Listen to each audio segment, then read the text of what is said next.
And welcome back to Mixed Media Live. We're here for another Mixed Media Monday, as our locals fans like to call it. And we're excited for another, few hours of hanging out with y'all. But before we begin and explain what this podcast is, we should introduce ourselves. My name is Irving Nestor. I'm a filmmaker and media entrepreneur. I own a company called Ariella, based out of Mount Carmel, Pennsylvania. Hi, I'm Ben Costello. I'm a flute player and media composer. And I'm Nathan Nestor. I'm a 3D modeler and video game developer. Sweet, yeah. And speaking of locals people, got to give a shout out to our 5 awesome local supporters. So we've got 99 Crime, Rob Sharma, K Kairos, Post, and Alex Egbert. And I've got confirmation that I can say his last name. So shout out to all 5 of y'all. You guys are the best. You make this show finally dollar positive.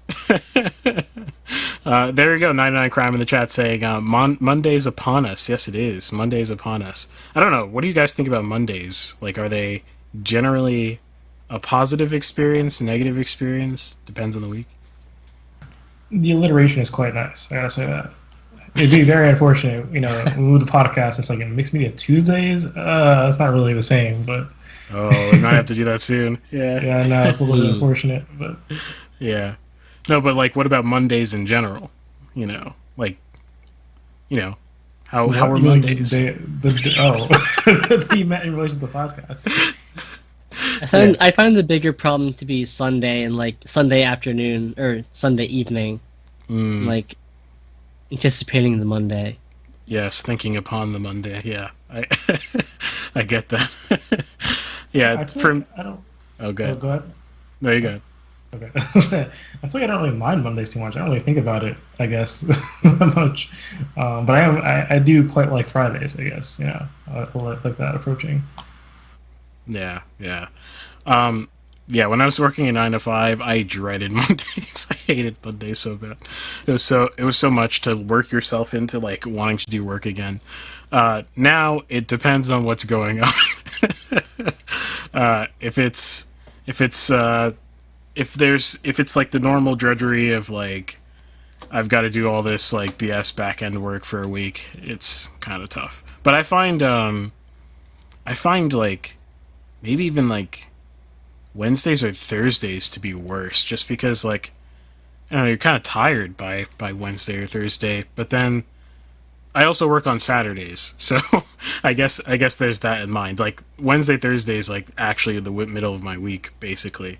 So I don't know. I get a little tired by then. Anyway, we digress. But Mixed Media is a weekly live streamed podcast. We're here every Monday as of now at 7:30 p.m. Eastern, and we talk about basically anything art related. So whether it's about movies, music, gaming, those are our sort of 3 core things that we talk about. But we also talk about things related to those things in a wide gamut. If you want to find stuff about business, pop culture, history, I don't know, whatever the heck you could possibly think of, philosophy, I don't know. You can go into our catalog. It's 108 or 107 episodes long at this point, which means 107 times 3.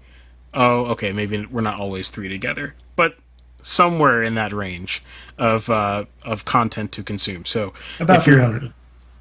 What? About 300. Topics. About 300. Yes. Or segments, rather, I guess. If you can't find something interesting in 300 segments of Mixed Media, then I guess we're just really boring. There's no other explanation. It's just our fault at that point. So that's the show. Kai says, yay, I'll be there in about 20 to 30 props. Cool. We'll see you in 20 to 30. Sweet. So, yeah, so if you don't know how the show goes, I should get in the habit of doing this every single time because, people pop in and they may not know the sort of course of business of how our podcast works. Basically, our opening segment for probably the next 20 minutes or so, we're going to be talking about our weeks, the news, just a little chit-chat with the chat as well. If you want to talk about your week, anything interesting that's happened to you.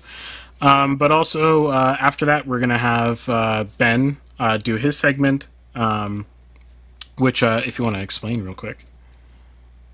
Yeah, I'm going to be talking about basically how to study music, and I'm going to contrast what I call depth study with breadth study, which would be, I guess, a topic for 3 weeks from now.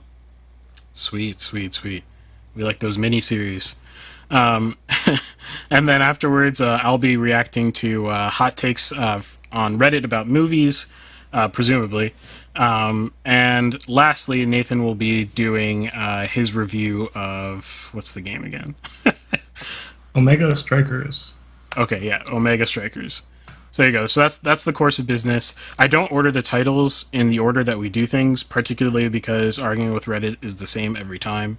So it wastes visible title space. So just wanted to explain that real quick. So how are your guys' weeks? Well, I've been kind of sick lately, so not the most pleasant week, but a lot of time to do some reading of various things. Reading some Faulkner, Light in August. It's good. I haven't really sat down to read a novel in a while. For our Catholic audience, I've also been reading the Diary of Saint Faustina, which is really fascinating. Cool. Yeah, and then just doing some of what I'm going to be talking. Well, actually, as I mentioned, I've been doing more of what I'm going to call breadth study of scores, just a topic for, I guess, 3 weeks from now. But score studying, so related to what I'm talking about today, the other kind of score studying. Yes, yes, yes. For me, it was an okay week. Got a lot of work done, which is good. But also got more gadgets. I'm in like a buying spree mode right now because I have a big... Oh, I've said this. The Dealey Plaza project. So I'm kind of upgrading a lot of things simultaneously to give myself the best opportunity to not fail at such a gigantic project. But one thing I got, which is kind of not related to that project, is this device. This device here. If you can see, there's a lens in here. And this is a color calibrator. And I have been working with cheap monitors. When I say cheap monitors, I mean I bought these monitors before I started my company. So, well, actually, my main monitor I bought before I started my company for like, I don't know, $150. Like, in the grand scheme of like film expenses, that is literally pennies. So it's an uncalibrated monitor. It has like decent color accuracy for its price, which is the big asterisk. And then I picked up this other like monitor that Nathan had a friend or something, I think, who was just giving a monitor for free. I don't remember where. Oh yeah, I actually remember the friend. Oh yeah, I remember. Yeah, I think he just didn't need it or something. I don't know. Yeah, it's a crappy cheap monitor. I use it only for like info screens. I don't use it for visual stuff. But then I got my. I talked about this last week. I got my crazy expensive tablet, which has a very accurate display. And I was just like, well, now I'm using two displays for actual visual things, my main monitor and my tablet, but the colors don't match, which now it's starting to psych me out because I usually I grade to my monitor, but I heavily rely on my scopes, the charts and stuff. If you don't know anything about color grading, I heavily rely on sort of the objective data, so I know I'm like generally in the right spot, and then I use the monitor to give me sort of a general impression. But then I got this, which is the silliest like the fact that I did not buy this the moment I bought my monitor, in retrospect, is just one of the dumbest money saving things I've ever done. This was like $150. I don't know why I thought this thing was like $500. Probably when I just started out, like $150 felt like $500, and then that feeling persisted, so I avoided it. But my monitors are calibrated, and I feel stupid because they're all accurate enough. Even the dude's cheap monitor I got for free isn't actually that bad when it's tuned. It's just not good either. But the other two, they look fantastic, and I can actually use my eyes a little bit more than I use the scopes, which is kind of it feels relaxing in a way, as a color grader, to be able to start to trust what's in front of you. So get one of these things, not sponsored. Such a time saver to you. So I feel stupid, in short. Gadget of the week. Nice. How about you, Nathan? Week has been alright. I got a job offer for my internship, so that's kind of cool. Oh yeah. Nice. Congratulations. Thank you. Something else happened. I'm forgetting. Oh yeah, I went to a training for my job at school. Not my like the internship job, but since school is starting soon, I work at IT to do annoying training thing, which is the same thing basically every single year. It's kind of painful, but it's 4 hours to drive there just to hear the same thing. But I did that, and I got some more CDs. So I got. Ooh. I posted a picture of 2 of them, which are almost like a. Well, if you're on audio only, just turn on the video, bro. You gotta see these.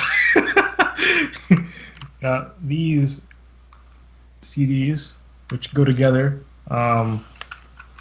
These are band-made CDs.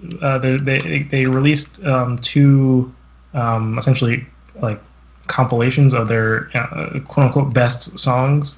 So it's best of volume 1 and best of volume 2. So that's what these 2 are. Very expensive because they had to be shipped from Japan. A little bit unfortunate, but that's why we haven't seen a CD check in a couple weeks, because I had to fit in the budget. I had to not buy CDs basically. So and then I also got Irving will recognize this because he introduced me to this album. Which is Nurture yes, by that's Porter a Robinson. fantastic album. Yes. Yeah, is probably. Oh, what were you gonna say? I was just gonna say Porter Robinson. Yeah. Yeah. Is probably the worst case I've gotten though, because so it's nothing to do with the music itself, the musical content. But so what I found out is that these sort of like plastic cases are called jewel cases. I don't know if that's a common knowledge or something. I don't know. I didn't know that before. So I don't know what these other like very weak cardboard type things are called. But so when I opened it, right? Okay, it opens to this, and usually there's a CD here, right? Instead we have text. I was like, "Where's the CD?" And I almost felt like I was like so scared I got scammed, and I was like some weird like digital code thing it gave you or something like that, to go download it. I was like, "No way!" But it turns out that it folds into 3 things, right? So you can see more text, but you still see no CD, right? Like where the CD actually go? It's in the little like opening here, right? We can pull You really haven't experienced many CDs, have you? No, it seems not. It seems like that's not the case. So the thing that bothers me, I don't know. Okay, I don't know the proper. So I know a bit about like. It's actually kind of funny for my internship. I did a bit of research on CDs and optical discs in general, so I understand how they work. But I don't know like the sort of like I know people are people typically try not to touch the bottom of them or whatever. I don't know how much that actually matters, because in order to take it out, you're forced to like pull on it basically, right? So you take it out, whatever. Then okay, well, it feels like I'm doing something wrong to it, like I'm manhandling it, like whenever I take it out.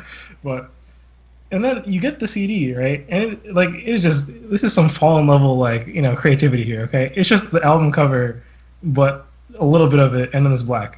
That's all it is. Yeah, okay? what? It almost looks like a misprint. Yeah, it just says Porter Robinson. It says the album name sideways. It says Nurture, and then some logo stuff, whatever. So, yeah, that's probably the worst one I've seen. You can probably tell the difference between the entities that tell their managers to figure it out and they don't want to worry about it, versus those who actually want to present the CD. This one actually has some sort of Porter Robinson input, because this thing is a message from Porter Robinson that he wrote. Presumably he wrote. I assume so. Some special thanks and stuff like that, Um, and also, oh, you know what's crazy is on this thing it shows some additional credits for various roles. One of them I saw was Yvette Young, guitarist. Oh, And I was like, wait, I what? had no idea. That's a crazy. Yeah, Okay. there's a guitar apparently on the song "Look at the Sky," which I didn't realize until I first played it. And I was like, oh, or until I played it after I saw I it. know I was exactly like, what oh, you're okay. talking about. Yeah. Yeah. If you don't know who Yvette Young is, I have two of her CDs actually. I have this one, which also came in the cardboard type case, and I have this one. So Nice. yeah, these are very good albums. So yeah, I've also just ordered a actual proper CD case holder, so I don't have to just have them stacked on my desk. So I feel like Yeah. the only thing that even gets me interested in music that's being put out these days is like virtuosic guitar stuff at this point. Like it's so boring otherwise. I see. Yeah, I can't remember the last album that I listened to that was like, wow, there's still good music being made. I literally can't. I've literally dedicated time to Listen to trying to this. This came find out- good music. This came out this year or last year? I think it's this year. I think it came out this year. Oh, Yvette came with a new thing this year? Yeah, her band's new because the other two band members left, unfortunately. Okay, One was more kicked out, virtuosic one- guitar one to just listen left. to. Oh yeah, I forgot. It is still virtuosic guitar genre. I forgot. You should Yeah. listen to album that just came out on Friday. Danny John and the Revisionists Voices. Is that jazz? It is a jazz album, yes. Ah, cool. I will wait. It's what's the name of the I album? will put a well. I'll put it in the chat. A link to it in the chat. And Yeah, I bought one of the limited edition CDs. And only a few CDs of it.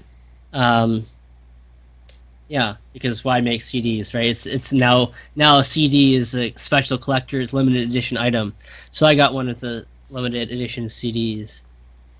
I see. yeah. Put it in the Sweet. chat. Yeah, no, definitely. If anyone else in the chat has I want recent stuff. I can find older stuff that gets me going. That's not an issue. But that's sad. I want music alive. You know what I mean? Any genre, anything. I don't care. I want something that's original. Not that it has to be unique per se, but something that's just good. It's just good. That's all I want. The cover album I think it's labeled as an album, but it's like an EP length. Well, it's maybe middle of the album. It's 8 songs, but I guess those songs are typically long, anyways. I don't know. It was released April 7th, so yeah, I'll just post. I don't know where you want to find it. I'll just type it in the chat so you can remember it. Cool. Catharsis by Covet. Okay, cool. Sweet. How about news?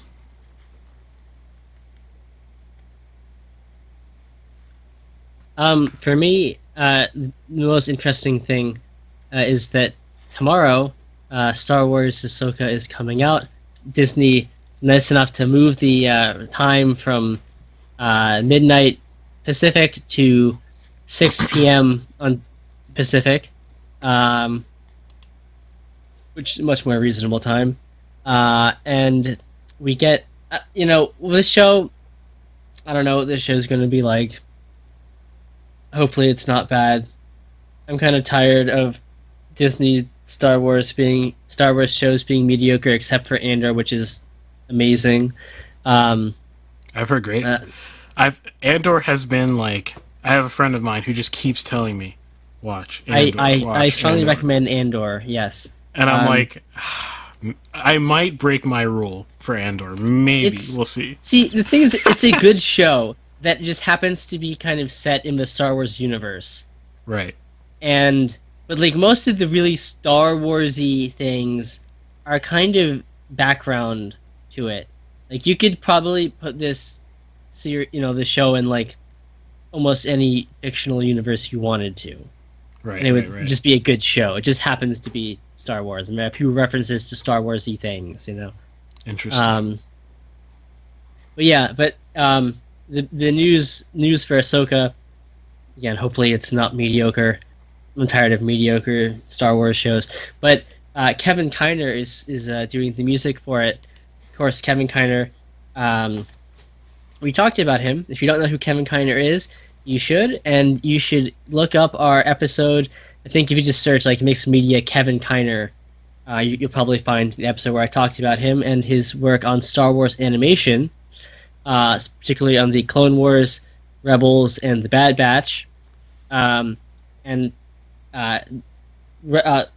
Star Wars, the Clone Wars, and Rebels. Those are kind of the main main protagonist of the Clone Wars is Ahsoka Tano, and then she's also in Rebels, and this show Ahsoka is kind of a sequel to continuation of Rebels. So very, very nice that Kevin Kiner is getting to do a live-action Star Wars show, his first live-action Star Wars. So I'm excited to see what he does with that, and how much of the musical ideas that he developed over like literally a decade, or probably more than that. I think 2008 was the beginning of the Clone Wars. So like 15 years of music for Ahsoka and friends, how much that's going to be present in this show. Cool. I only have a few things. So one is general like econ. I like to give random updates on when really big things happen so that people are aware. So basically, one of the big headline things is that the headline is wrong. Actually, most of the headlines are wrong on a technical issue, just because most people, even writing in Wall Street, don't even know how like options contracts work and stuff, which is kind of crazy, but it is what it is. So basically, Michael Burry, famous for The Big Short, if you've seen that film, which I have not actually, but predicted the 2008 recession, predicted the mortgage bond crisis, all this kind of stuff. Very sophisticated guy. I follow on occasion stuff he has to say. Very interesting mind, just generally speaking, in terms of his econ brain. Either way, though, he manages a gigantic, like, multi-billion-dollar portfolio, as you can imagine, using his brand to do so. A guy who is more often correct than people, I think, give him credit, because they like to point out, well, this is how many times he's predicted a recession or something, as if that's the only, like, metric by which you can judge an economist's success, when his portfolio in the last, I think, 5 years has gone up 300%. So you can't really you can't criticize the results there. But either way, he's put a not large, but a sort of medium low sized bet, if you want to put it in simple economic terms, on the stock market crashing within the next 6 months. That actually coincides a lot with a lot of the other fundamental analysis that I'm seeing, something like in the next 6 months. It's probably the most precise time window you'll ever get, on terms of things breaking. Because things break unpredictably. That's how shattering works. So, yeah, so I just wanted to give a heads up on that. What does that mean? Go check out some other episodes that we've done on econ, but really, if you are not in a great financial situation right now, it would behoove you to prioritize that as your sort of focus for the next few months, in terms of making sure you're not going to die in case like your income dries up and all this kind of stuff. So that is that. And the other thing I just saw, this just funnily on on an email update that I got, was that WandaVision, The Mandalorian, and Loki are going to get 4K UHD Blu-ray releases, which I find so interesting. I didn't actually read the article, so I can't comment on the whys and the whats. But I don't think that's normal, as far as I understand. Yeah, I know they haven't done it for any of the other Disney Star Wars stuff. And I did see the announcement about Mandalorian Season 1 and 2. Just season 1 and 2, not season 3, which is good because season 3 is awful. Yeah, that's what I heard. Not worth your time watching it. Yeah. I literally, the only show I would ever break the rule for is maybe Andor, from what I've heard about it. But anyway, either way, that's interesting for physical media.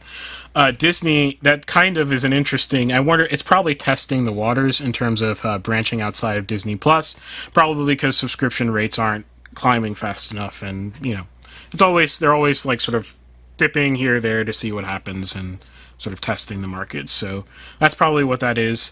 But it's sad just in light of, as we've talked about in other news segments, other physical media companies kind of going under, particularly in Europe, due to financial pressures. And,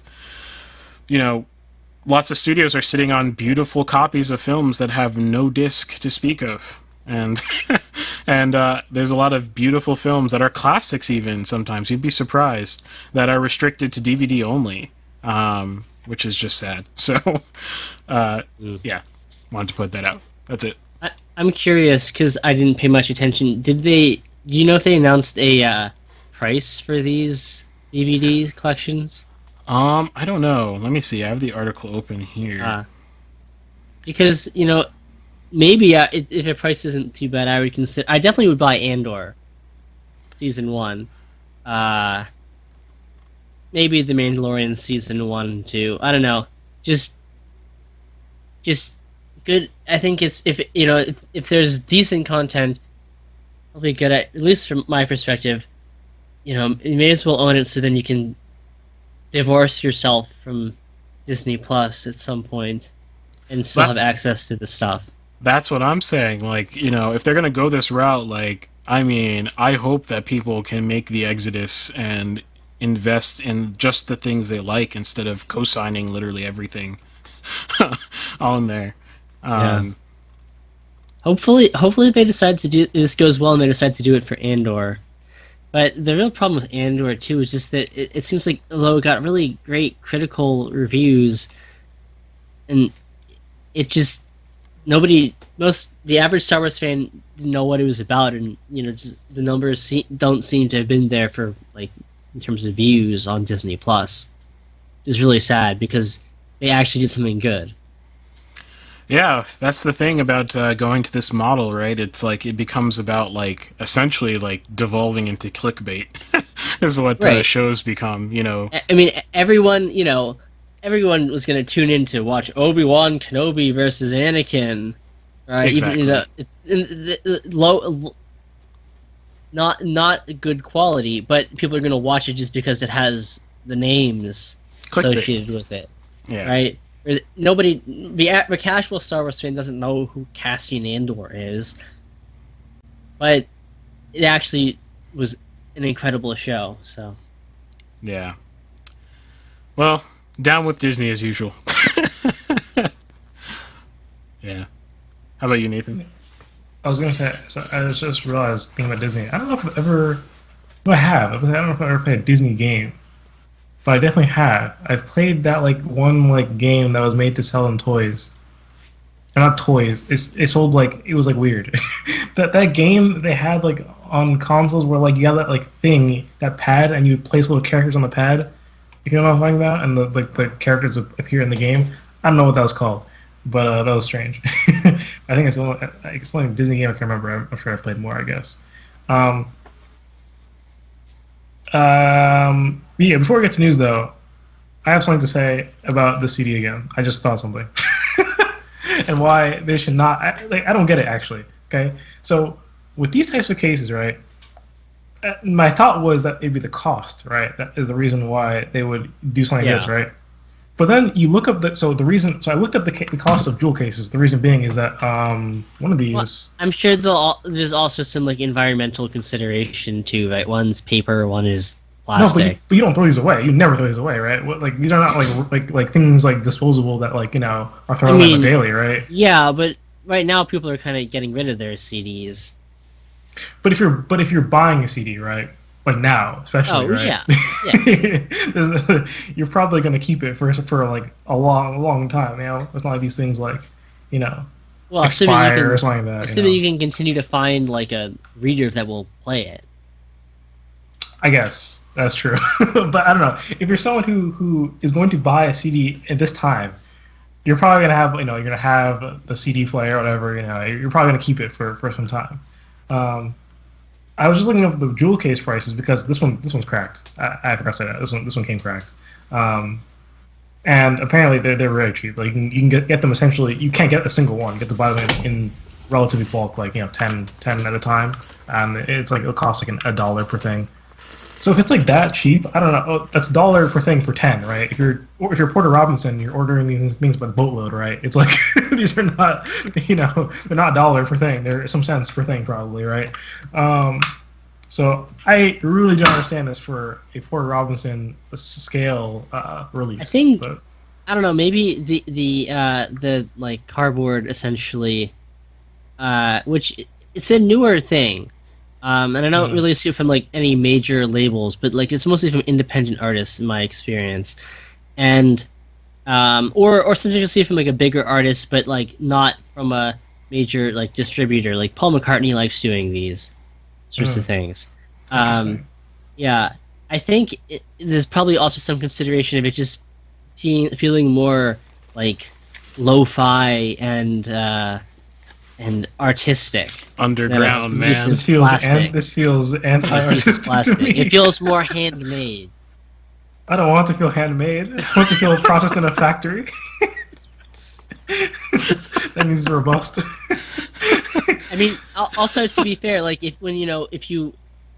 might find this maybe ironic, but like because right now we're buying LPs instead of CDs, which is ironic.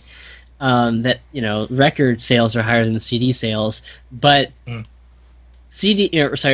right? LPs, they always came in gigantic like cardboard things like that. So maybe you have some older aesthetic in there, but you're using this obsolete middle piece of technology, which is the CD. Which obsolete. I think though, I feel like these are striking like a bad middle ground. Then like it's like you probably should go one way or the other. I don't like this in between thing.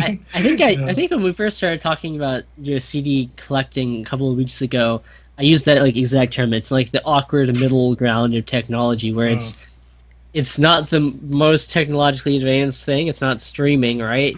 And it's not like a record. So it's like the most worthless of all of them. I suppose so. Huh? We should go back to you should get some like phonogram, like I don't know what it's called. The really old. The really like pieces of clay, essentially in ceramic.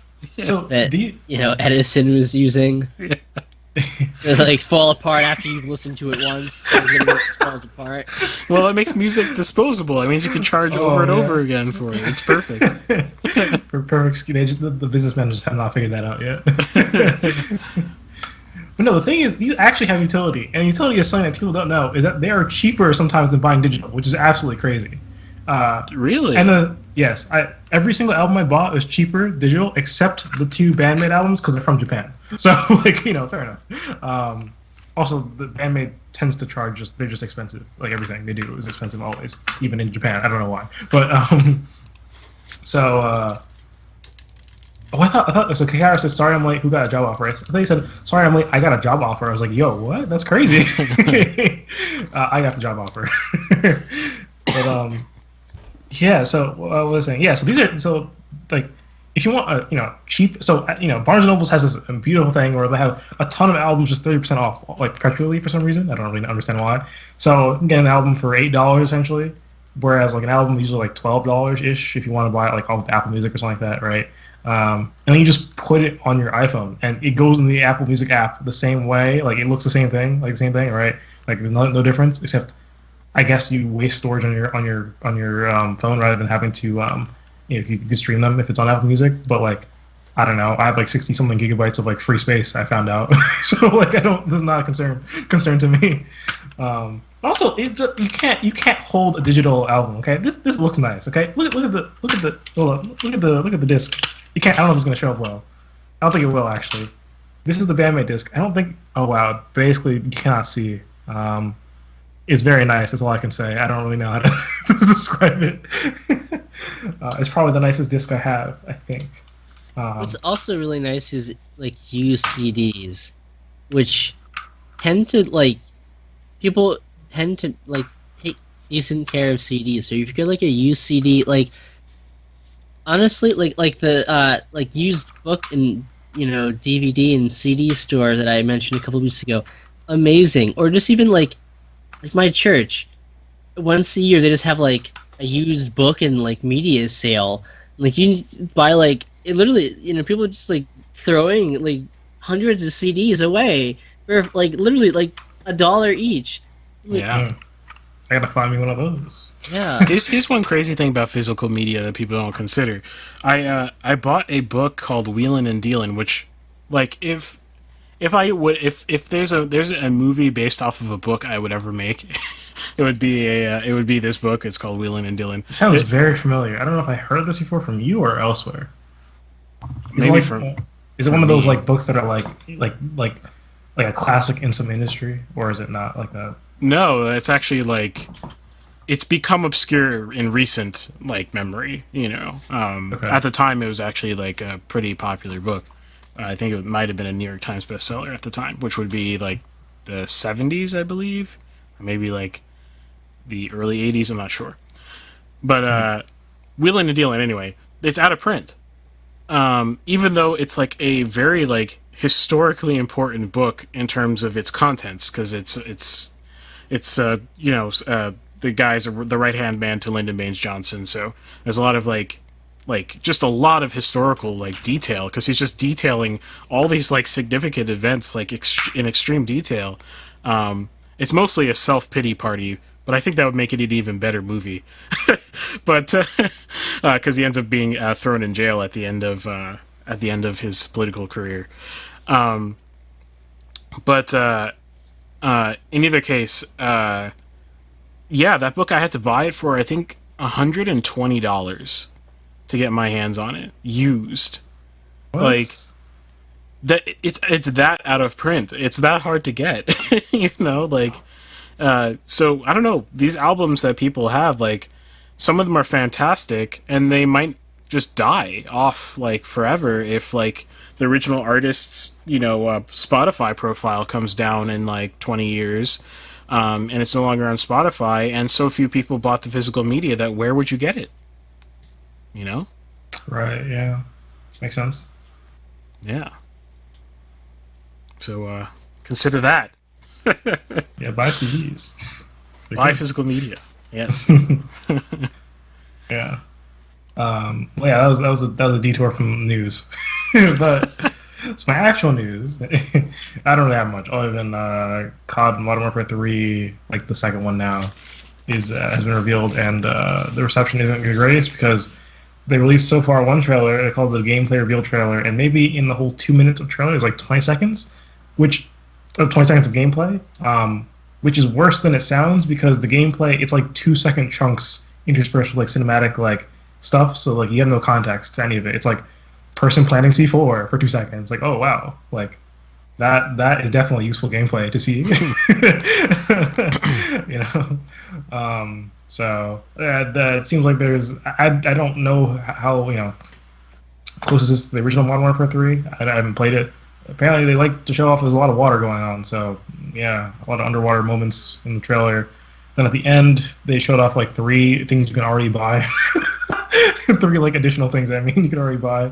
So people are not looking forward to the DLC and potential season pass or whatever they call it, and COD type things that are already being pushed. So but people will buy it anyway, so it's kind of hilarious. Yeah. That's all. Yeah. Cool. Last thing, I just remembered. Did I ever mention a Barbie-related lawsuit in a prior news segment? I don't think so. Okay, I thought I forgot to say it last week, but I now I remember. I did forget to say it last week. So there's a bunch of lawsuits against Barbie for false advertising, which at first I was like, okay, interesting, because like what promises are made in a trailer is kind of an interesting concept. I'm not sure how you can how you can dissect this thing. Then, as I was thinking about it, and I was listening to an analysis of the complaints as well, and I was like, you know what? Hollywood's probably the only industry that never gets sued for false advertising. I mean, there's like forget Barbie, which I'll explain in a moment, but like there's like more egregious like false advertising that is like just straight factual, like when certain character is supposed to be the main character of a film, right? Like, and they're like, oh, like The Force Awakens. Oh, I didn't even think of that. Yes, I wasn't even thinking about that. I was thinking about Thin Red Line, which is a Malick film, but yeah, that's true too. Like, you know, some people could claim false advertising, although I guess Disney's response would be it was an artistic, like, sleight of hand, I guess would be sort of the argument in response, which probably would be a legitimate response. But but in terms of like things like Thin Red Line, where like you have posters with the main character being someone who was literally edited out of the film. The guy literally went on tour promoting the film Thin Red Line without knowing that he had been cut out of the film. He found out on premiere day that he had been cut out of the film. The main character. That's how savage Malick was. And you know, that's like straight up false advertising, I think, at that point. There's not even any like artistic, like, you know, whatever, like marketing shenanigans. Like, it's just straight up like, you just lied. You know? So like stuff like that, I'm like, you know what, there's probably a lot of stuff like that never gets sued for. And I'm hearing some of the corporate defense, there's no official response or anything, but for Barbie, the claim was that Barbie was supposed to be a kid-friendly movie, which I never got that impression personally. But then I went to the theater and there were tons of kids at it, so I guess other people got that. I only saw one trailer and I thought it was supposed to be a movie for nostalgic millennials, which is definitely what it is. But then I went to the movie and then there were a bunch of kids there, and I was like, I don't think you're supposed to be here. I mean, if it had been like a Barbie movie, like all the, like, you know, 50, like, Barbie and, you know, Barbie Goes to the Beach animated films, right? That, like, yes, every, like, 5-year-old, 4-year-old little girl wants to watch, right? You know, there probably is some just implicit expectation that a film, a Barbie movie, just happens to be live action, is also for the same audience. Yeah, one of the problems is that there's a lot of sexual innuendo, if not outright sexual, like just straight up comment. So not good. So then I was just like, so what's the merit of that claim? Because it's PG-13, right? That's like the biggest like problem for you if that's your complaint. But then there are statements from the CEO of Mattel. And other board members of Mattel encouraging you to bring your children to the movie and saying that this is a perfectly fine movie for children, which is crazy. I don't know where I heard this from, but I thought I saw something like the movie was for both children and adults. I don't know, like if I like made that up in my mind or like what, but I didn't consume much promotional anything. Like when I know I'm going to see something, as I've said many times, I just like try to avoid as much promotional material as possible so I can see things clean. And even like social commentary, I just avoid it all.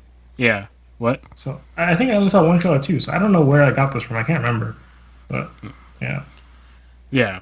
So I mean, maybe it's because Oh, go ahead. Sorry. I thought it was like, kind of like a SpongeBob type thing, right? Where it's like, yeah, it's like a kid's thing, but like, you know, when you're like actually as you get, you know, if you're older, you probably understand more things. And it's kind of more funny in a way, right? But it's also a kid's thing, in the same thing. Yeah, it's not really even that. It's not like the most egregious thing ever, but it's also just not like I wouldn't generally counsel people to bring their children, right? That wouldn't be something I do. So that's an interesting thing. Like that might send some interesting shockwaves in Hollywood in terms of how they advertise, because they might be a little too fast and loose with a lot of the different things that they do. And thinking, because they just never get sued for this kind of stuff. You know, no one thinks to sue them for this kind of stuff. Also, people were told that it wouldn't cover certain themes in the film. You and it definitely does. Margot Robbie specifically said in an interview, I actually listened to this interview after, or not the whole interview, but the context of the statement, after hearing about that, where she basically says, no, this movie's very simple, it's just fun, summer movie, like, stop thinking too hard about it, there's no, like, social commentary or anything about it. And I was just like, what? How could you even say it? Like, I don't even understand how you could even say... The movie is just one long... no secret, I hate the film. But just one long, like, just talking at you. Like, it's so insufferable to me. Instead of actually just being an art form and, like, presenting something to you, it's just talking at you for the entire runtime. So yeah, that's interesting. We'll see how that lawsuit goes. Kai says, now that I know that the CEO tried to pull that with a PG-13 film, I low-key love to see them get hit, even if it doesn't take. Yeah, I don't really know. We'll see. It's just complaints as of now. Like, they're not even lawsuits filed, so we'll see how it goes. I'm with No Man's Sky. They got a bunch of complaints. I think No Man's Sky, the developers are British, so they got, like, UK got a bunch of, like, I don't know, where their advertising like thing is, governmental body or whatever, got a bunch of complaints about like No Man's Sky and false advertising, and they looked into it or something. I don't know if it was like we kind of looked at it and were like, no, that's nonsense, or like they like actually like did any sort of deeper investigation, but nothing came of it. So yeah, I mean, if I can get my money back, I'll take it back. Add my name to the class action. Yes, exactly. I don't think I saw much advertising, but I do feel deceived in some sense with how good I thought it would be. So yeah. Okay, so that's our new segment. We should get along to Ben's segment because I know he has to leave. Is there a time you have to leave, Ben, or? Not exactly. I think I should be able to wrap it up pretty, not in a timely fashion. So. Okay, cool. So if you just stopped in just now, this has been Mixed Media. We were just talking news, and right now Ben is going to jump into his segment on depth study, and I'm curious to figure out what the heck that means. I'm sure he's going to explain. And then afterwards we'll have two more segments, Arguing with Red, and then after that will be Nathan reviewing Omega Strikers. So that's the order for today. So here we go. Mixed Media Music. All right, welcome to Mixed Media Music, the portion of Mixed Media podcast dedicated to all things music, with a particular emphasis on classical music and on media music. I'm your main host for this segment. My name is Ben Costello. I'm a flute player and media composer, and I'm assisted by my co-hosts, and I'll let them introduce themselves. So my name is Irving Nestor. I'm a filmmaker and media entrepreneur. I own a company called Ariella, based out of Mount Carmel, Pennsylvania. And my name is Nathan Nestor. I'm a 3D modeler and video game developer.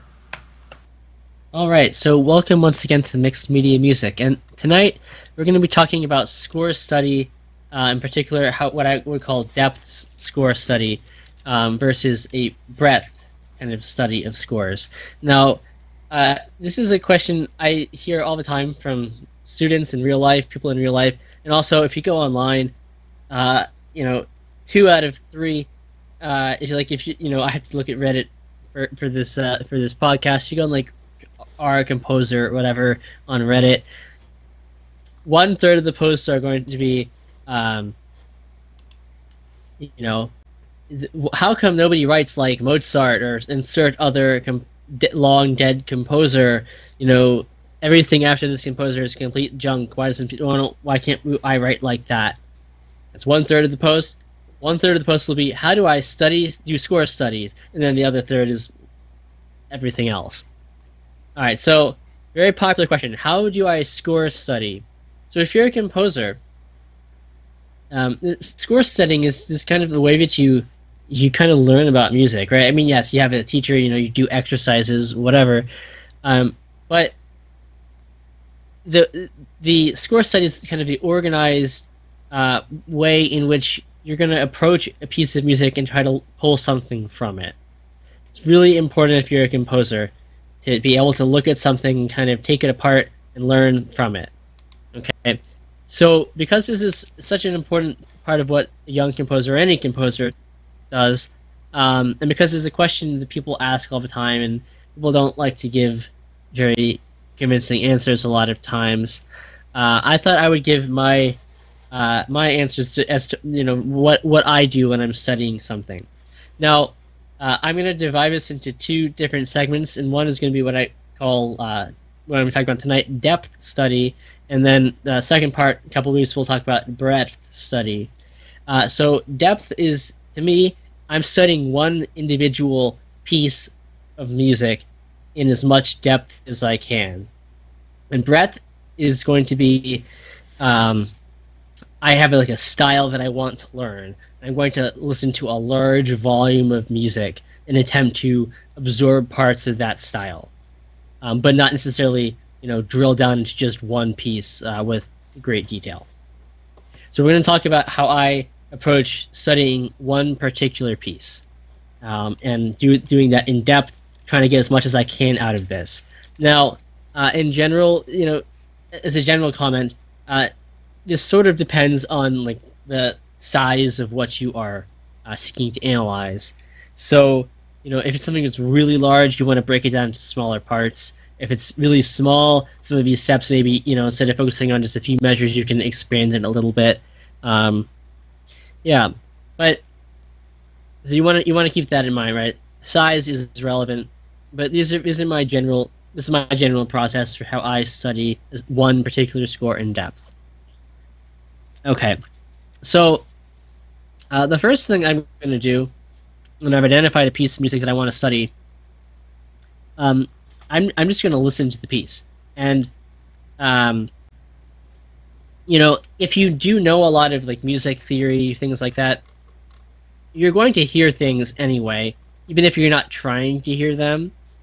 But what I do when I first hear something that I'm trying to study, I acknowledge that I'm going to have those thoughts, but I try and ignore them. Kind of, okay, great, I accepted that thought has occurred to me, but that's not what I'm focused on. My first lesson through, I'm just focused on the piece of music itself, and some of the questions that I ask myself afterwards, and also during it as well. I ask myself, well, what strikes me and what doesn't strike me about this, right? Like, and it's gonna be really, really basic general or basic level. Doesn't have to be like a really concrete, like, yes, that E half diminished seventh chord in that measure really stood out to me. It can just be like a really general impression sort of thing. So yeah, what struck me or didn't struck me, and even you can even put it in terms of liking, like what did I like or didn't I like about this. Now, I'd always try to find something that I can view as a positive. Even if it's ultimately not something I really liked, I want to try and, as they say, accentuate the positive, right? Find something you can beneficial, something that you can learn from it, even if it's not your favorite piece in the world. And again, this goes for all genres. So I'm using piece, but you can, insert song, whatever. I like to ask myself, what does it remind me of, and how is it similar or different to whatever it reminds me of? Maybe that's not something that everybody does, but to me it's really useful to kind of, I hear this and like, well, I want to make connections between things, because to me that's how my brain works. I make connections and then I kind of see how things that are similar differ, and that's often the space where I learn the most, in contrasting things that are somewhat similar. That could just be me, though. So if you don't like that, you don't get as much out of that, and you don't need to worry about that. And for this stage, like I said, you can use what I call feel words. You don't need to.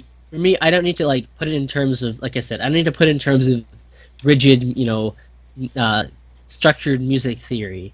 Right? I can just say, well, it just kind of feels like it has this kind of, kind of somber sound, but still has like this kind of light character to it. These are feel things. They're not like a concrete, is nothing terribly concrete. But that's how I feel about it. All right, and that's a good jumping off point to getting into that deeper level. But I don't really try to do that when I listen to something the first time. All right, so the next thing I do is I listen to the piece again. And on my second listen, I ask myself, what did I notice this time that I didn't notice the first time? Now, I've heard it once before. There are probably some things I'm going to pay attention to or catch that I didn't the first time. And maybe some things that I caught the first time are going to stand out to me again. And essentially, I'm going to ask myself the same questions that I asked the first time and see if my answers change, right? If something stood out to me the first time, but it didn't stand out to me as much the second time, I'll take note of that. So the third thing I'm going to do is I'm going to get the score. Now, if there's no score available, you can try transcribing it yourself, right? Transcribing it means like, well, I listen to it and I hear like a eighth note B natural, whatever. I write that down. So basically, I'm writing the score from what I hear, making the score from what I hear. I have a question about that. Yes. I've tried transcribing something before for the reason of like studying it or whatever. Do you have any tips on to like where to start when transcribing and stuff like that? Because I made a mistake of trying to transcribe a math rock song, and I didn't finish. Yeah. So what I would do is I do it by layers. I try and this is what I try. Well, I take a small section. I try and break it down as much as I can in my head to what instruments are, or what the different lines are, and then what different instruments are on what line. And I try and do each line by itself. Not all the way through, but like in a small defined section. Man, this is interesting because for me, I was literally just trying to transcribe one instrument. I was failing. Okay, so if you're just doing one instrument, I mean, you want to get like the general shape first. If it's like all over the place, it's a little bit harder. So I would kind of try and find like what note is being played. I have like a really long, complicated guitar run or something. I would probably say, well, each downbeat, what is the note being played like on the downbeat? That's an anchor, and then try and fill it in from there. Actually sounds pretty good because then you have because oftentimes when you're looking at music, like it's kind of like in a line in a direction or something like that. So if you have just 2 points and you're able to figure out what the shape in between just by listening to it, like not thinking about it too much, like what the shape is, then I can see it being a lot easier to get the next note or the notes inside the space. Yeah, get what you can and the easiest things and then expand from there. So assuming you have a score, whether you've transcribed it or not, you have a score in front of you. So the third step for me is I'm going to listen to the music while watching the score. And the questions I'm going to ask myself while I'm doing that, and when I finish it, I'm going to ask myself what I didn't notice before I had the score. And a lot of times that's going to be a lot of things. I'm always kind of amazed when I do this that there are like a billion things. Like, well, that's actually interesting, but like I totally didn't hear that like all the other times I've listened to it before without seeing it. And now that I've seen it, I can't not hear it, but I never heard it before. It's always amazing how that happens, no matter what genre of music I'm talking about. So I'm going to ask myself that. What didn't I notice that I noticed now that I've seen it? And then I'm going to ask myself, what surprised me in things like the orchestration, the melody, and the harmony, things that like they're easier to see a lot of times, right? So anything that like I noticed in one of these broad categories stood out to me that I am more cognizant of now that I have seen it. Okay. And on this listen through at the end, I'm going to kind of identify some notable areas that I want to concentrate on. Now, if it's a shorter thing, then maybe I don't do this step. I'm just going to focus on like as much of it, maybe the whole song. But if it's something really long, like listening to a Beethoven symphony, something like that, I'm probably going to select some smaller areas that I want to focus on. Now, the fourth step for me is I'm just going to look at the score. I'm not going to listen to it, and I'm going to break this down into what topics I really want to focus on, and if I'm not doing this for I'm just doing it for my own self. I'm going to start with what catches my attention the most, what I enjoyed the most about the music, or what I want to learn, what I want to take away from the most, right? So some of these areas could be melodic writing, and that means I'm going to take a small area of even just a single melodic line, and I can focus on any number of things just looking at the melody, right? The first thing I can look at is the melody itself. Like, how is the melody constructed? What is the shape of the melody? Does it have a particular climax or a low point? Does it lead somewhere? Does it kind of recede from somewhere? What sort of rhythms are being employed? That sort of thing. I can ask myself, like, how is the, is it a short melody? Is it built off, single blocks that are repeated, sort of thing? So what is the way that the melody itself is put together? I can ask myself how the melody is supported, right? What range is it put in? Why do I think it might be put in that range, right? Is it because, well, this particular singer just sounds better in that octave? Does it, is it or in a particular range because a particular instrument that I want sounds better in that range? Are particular instruments used to give it a particular color? And why might that be? Right? What would the result be if this melody, if it's in the clarinet? What would happen if I gave it to a trumpet? Would it sound different? Would it have a different character? I could look at, combinations of instruments, right? Why does this combination of instruments have a melody in this set of octaves? I can ask myself questions about the harmony and how the harmony relates to that melody, right? How is the harmony being used to support this melody? If you change the harmony, would it change the character of the melody in some way? I might ask myself about the accompaniment itself, right? Is the kind of background rhythm, the rhythm of the background stuff that's supporting the melody, does that help shape the character? Right? If I change that, would it be different? Does the background emphasize certain notes in the melody, or emphasize places that the melody doesn't emphasize? So lots of questions like that you can ask yourself. And then optional, you could try to imitate that. I could try and write a melody that is somewhat similar and has some similar characteristics to this melody that I just studied. You can do the same sort of thing if you want to look at the harmony of a particular section. I ask yourself, well, what are some interesting harmonic moments or interesting harmonic progressions? Ask yourself why those might be employed where they are. What would happen if you change something? And then again, try and replicate that, right? Build a harmony, take that harmony and try to do something different over it, something like that.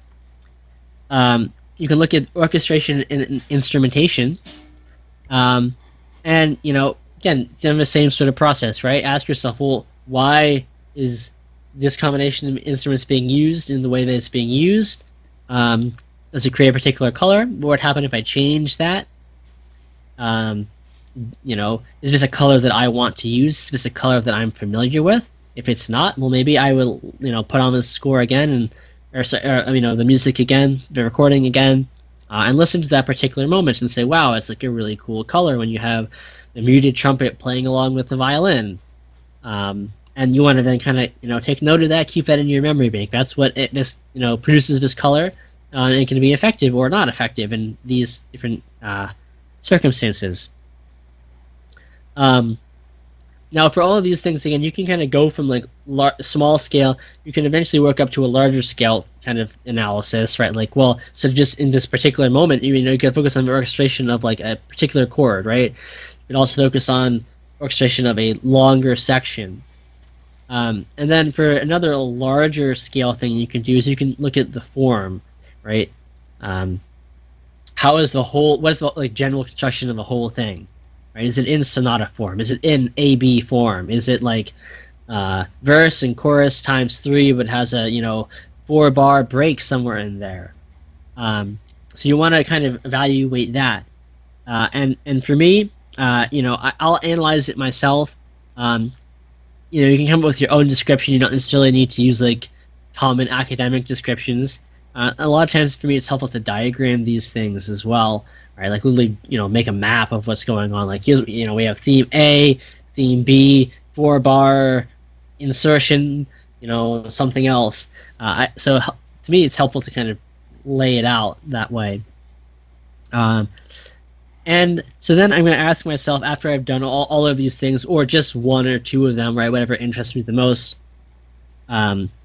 I'll ask myself, well, what did I learn overall from this, right? Are there any things that I didn't know before? Any like particular like moments of genius, right? Things that I want to pull from that I haven't really been exposed to before.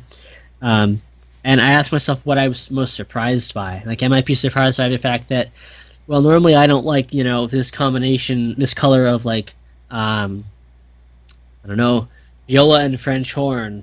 I'm just making something up, but in the way that like this composer put them in thirds instead of in unison makes this really pretty color, and I really like that. And I was kind of surprised that I know I was going to like that. As kind of an optional next step, you can spend a lot of time, and I'm not going to detail this, but you can look into like the historical context of the piece and the composer or songwriters, and see if that gives you any more insight into what's going on and why they made what choices they did. You can see all sorts of examples of that. Like if you just watch our show, we talk about that sort of stuff all the time. So then I'm going to listen a couple of more times just to finish out this process.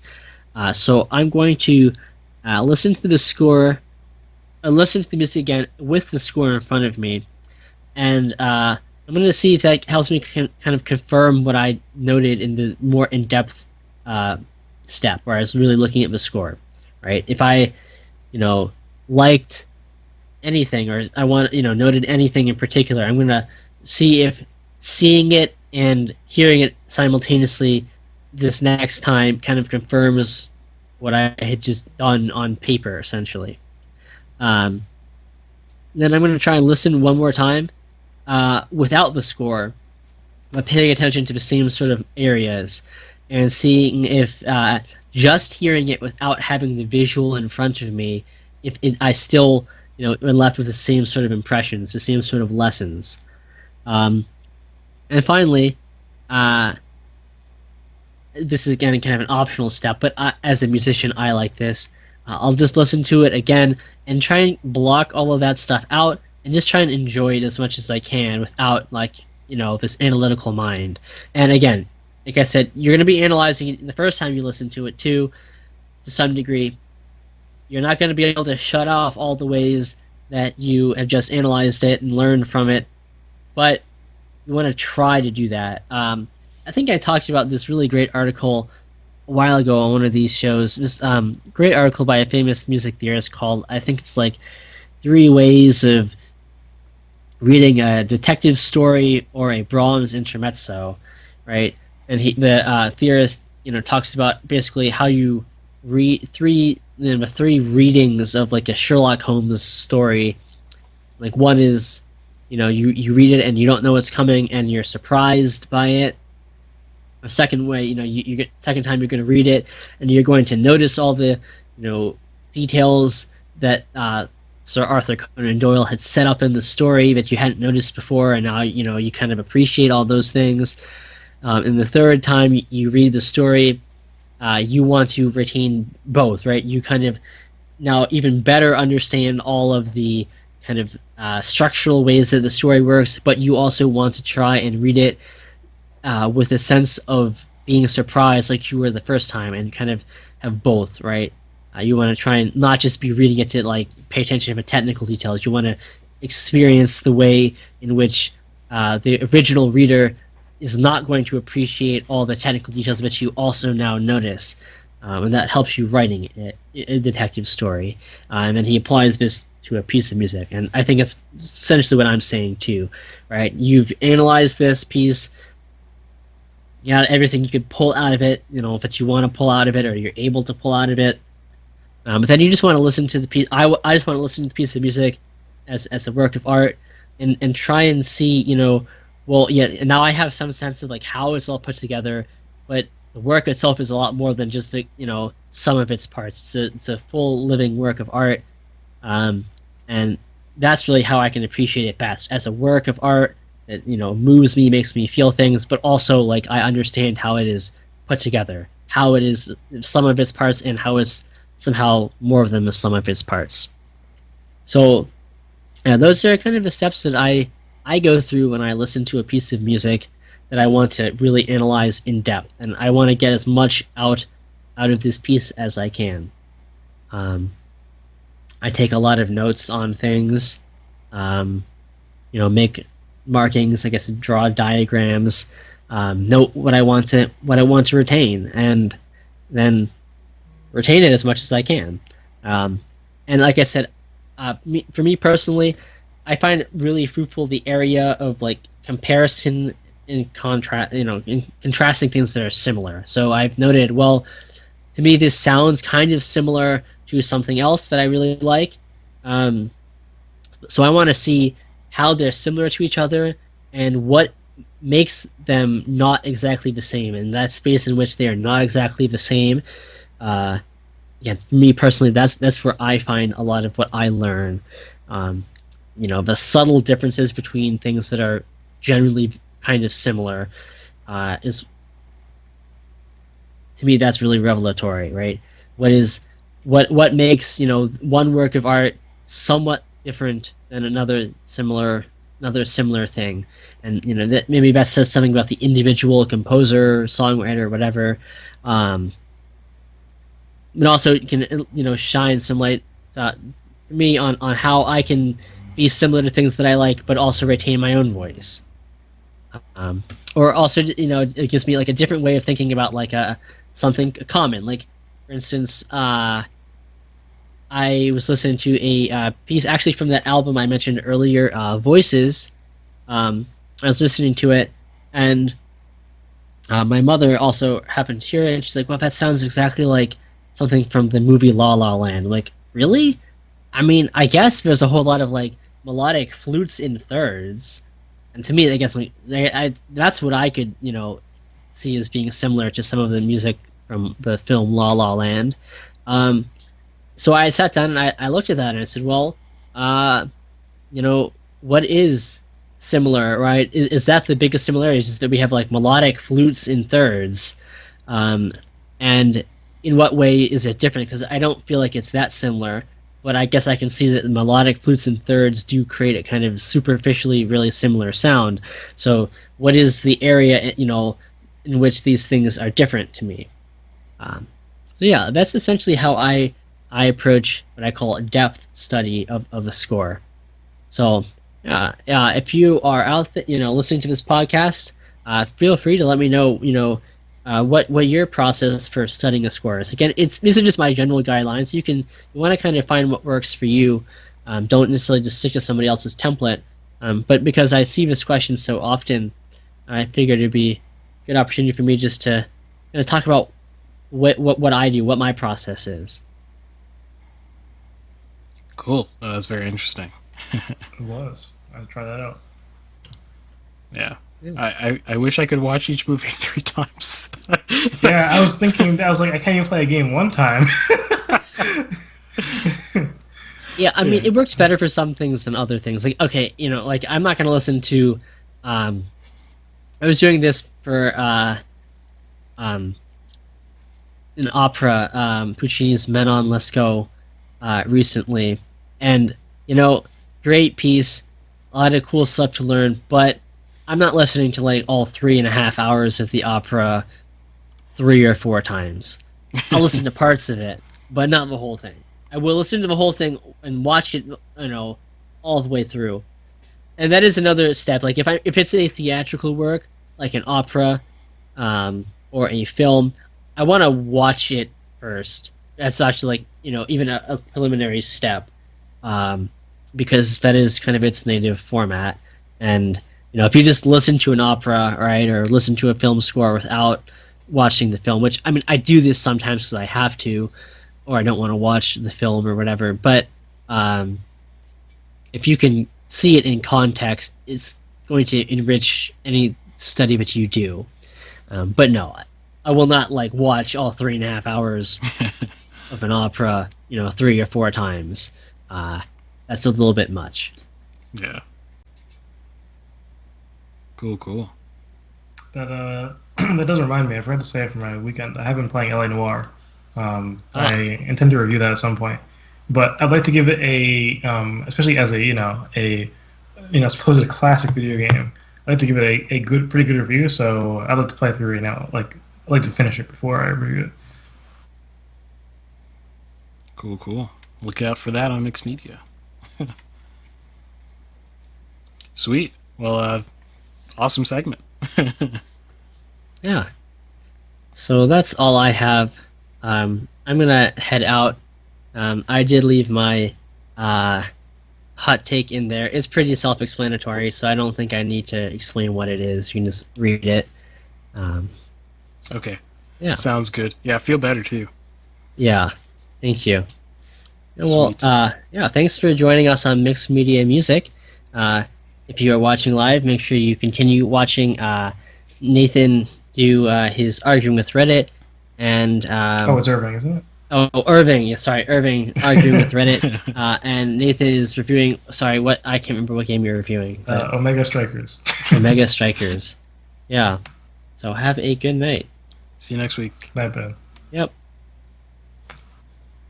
All right. So he's gonna freeze over there. I'm gonna quickly remove. Nice. Well, I'll take this moment to talk about LA Noire. Okay. It's very long.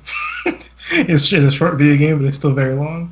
What does The that issue mean? is it's I start playing the game, right? Then I head off for the day, do whatever. I come back the next day, and it's man, this doesn't really feel like a good experience to leave and come back like that, especially if it's not a good spot to leave and come back. It was between missions. Okay, it's in the middle. It's I'm playing a detective game where I'm supposed to remember clues, and then I leave. I come back and I don't even remember what's happening. What are these names people are talking about? Who are these suspects? What are they doing? Yeah. Do they give you logical breakpoints where you can? So there are save points. So you can't save wherever you want it. The specific autosave points, right? Which is both good and bad, I guess. Because okay, you have those points where they're better, maybe not great to leave off on, but they're better, right? That it lets you know hey, here's a good spot, right? On the bad side, it's sometimes I'm I gotta go, but I haven't hit the safe spot yet. So I'm just where is it? I'm just trying to get to it. Yeah. Sweet. All right, let's hop into arguing with Reddit real quick. So let's see here. Yeah, let me transition over. So here we go. Mixed Media Movies. And welcome back to Mixed Media. If you've been watching live, salutations. Thank you for continuing to watch live. Don't know why I said salutations. You felt like humans. Yeah. And if you don't know how this show works, we had our first segment with Ben, which he talked about depth study, as the image shows down below. But now we're going to do arguing with Reddit, which I think Ben's frozen face will appear again, unfortunately. Let's see. Oh, yeah, it definitely will. I'll remove it again in a moment. But if you don't know already, arguing with Reddit is a segment where we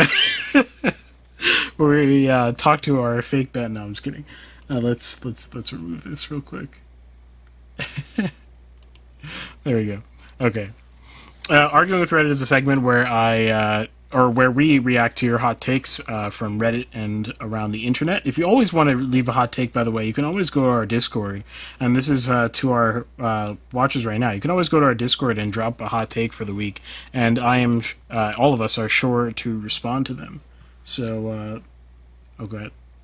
Are you on the right microphone, though? I should be. Maybe not on Skype.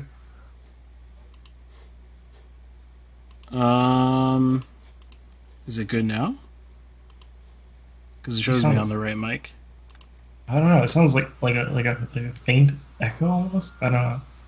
Can you not hear me well? Is that the problem? No, I can hear you fine. I just thought it's fine. Like it's not a big deal. Okay. But yeah, sorry. No. So so I react to hot takes. There are 3 today. Ben dropped his in our little Dropbox before he had to go. So I've got 3 awesome hot takes to react to. Before we go on to that, we should reintroduce ourselves, us two. So my name is Irving Nestor. I'm a filmmaker and media entrepreneur. I own a company called what's wrong with my brain today? Company called Ariella, based out of Mount Carmel, Pennsylvania. My name is Nathan Nestor. I'm a 3D modeler and video game developer. Sweet. And Ben, who's usually with us, is a media composer and does other music stuff. Okay, so let's start with our first hot take of the day. So Nathan, actually, I'll just start with you, if you want to explain to me. Sure. So it's from Arthouse Movies. Yes, the title is kind of the whole thing.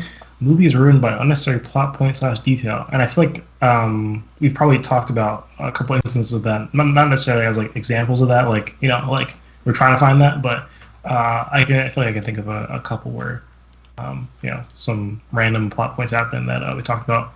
But I never watched this movie because I recently watched Leon Professional. Have you heard of that? No. What the heck is that? I don't know. I don't know. But apparently there's a father-daughter relationship that ruined the whole movie. I don't know what the Okay. I doubt I'll ever. Oh, that sounded wholesome. Actually, I meant no. It says pedophilic. So that to clear up yeah, I just realized that actually sounded normal when I said that's not what I meant.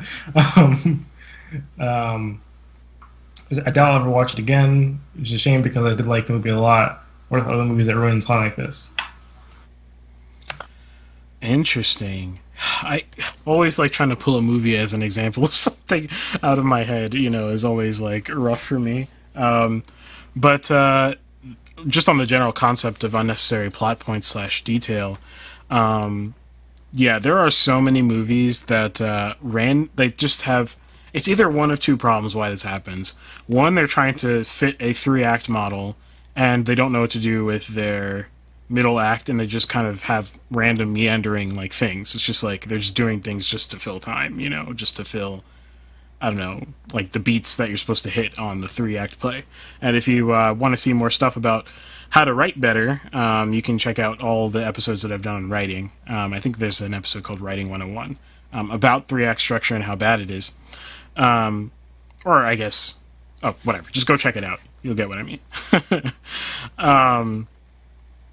And the other problem is in the denouement, which I also talk about in that same episode, which is supposed to be the part where you kind of like, slowly ramp down. I don't know. This is a random concept invented by some random person that you should have a ramp down from the tension into the end of something. And a lot of times in the denouement you have the most stupid, like cringy, corny, like, this is the point in the movie where like the person has to go talk to every single person they met during the movie and like do something, or like, just because the writer thought that this was a good idea, even though there's no directed purpose. Really, the problem that arises with extra stuff in writing is you probably don't have specific specific intention. You don't have enough specific intention with how you're doing things. Like, I mean, I think this kind of applies. Well, I don't know if it applies to all art, but particularly with storytelling, you've got to have a reason why you're doing A and B and C. I think as a director, I demand that even more, because when people are like, I want to do this, if you tell me, well, it feels right, I'm going to go, okay, but to me, it sounds bizarre. So, like, you better explain. Like, you better find words for it, You better find words to articulate to me why you're doing something. Kai says, denouements and epilogues are meant for credit sequences. Oh, yes. Yeah, that's a good place to relegate it if you want to have... But here's the thing, though. If it wouldn't have worked well, if it were just full screen playing, it's probably not going to, like, people are probably going to ignore it on the credit sequence, if you get what I mean. But if, like, you have to do it, you know, you're just like, I need to revisit all the characters that we've seen throughout the entire film or something like this, then the credits would be the correct place to put them, to give the people the option to just get up and leave if they're just not interested. Kai says also, okay, real talk for Irving. Did Peter Jackson's Lord of the Rings have too many endings? Ooh, so this is gonna be. Is that the Lord of the Rings with the wild frame rate that I didn't like, or was that the Hobbit? I actually don't know. So here's the true hot take about this. I haven't seen anything Lord of the Rings. Oh, me neither. Don't hate me. It's not for lack of wanting. I just never have. Like, I never had the films. No one's ever offered to watch the films with me. Haven't mentioned the Gollum game, by the way? Have I ever mentioned that? No, what?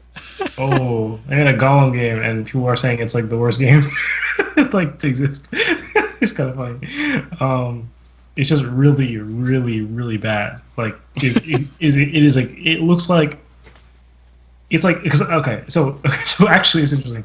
So Kaira like posted like a video of like the top like or 10 worst reviewed Metroidvanias on Steam. It's like if one of those developers made a Gollum game, basically. Like that's what it is. And they gave him like a little bit of a higher budget, like just to get some 3D models in there, you know what I'm saying? Like, you know, that didn't look horrible. But didn't look good either, you know. Yeah. That's how you get a Gollum, the game. But yeah. Yeah. Yep. So actually, one example of a film like this comes right to mind. 99 Crime says, Lord of the Rings is a fun read. I'm pretty deep into it. I really want to get, like, it sounds like it would be my cup of tea. I am not opposed to it inherently. I just never have. So one day I'll get around to watching/reading. Okay. But one movie that came to mind is that this is actually more current day example, is the second Star Wars film. I knew it.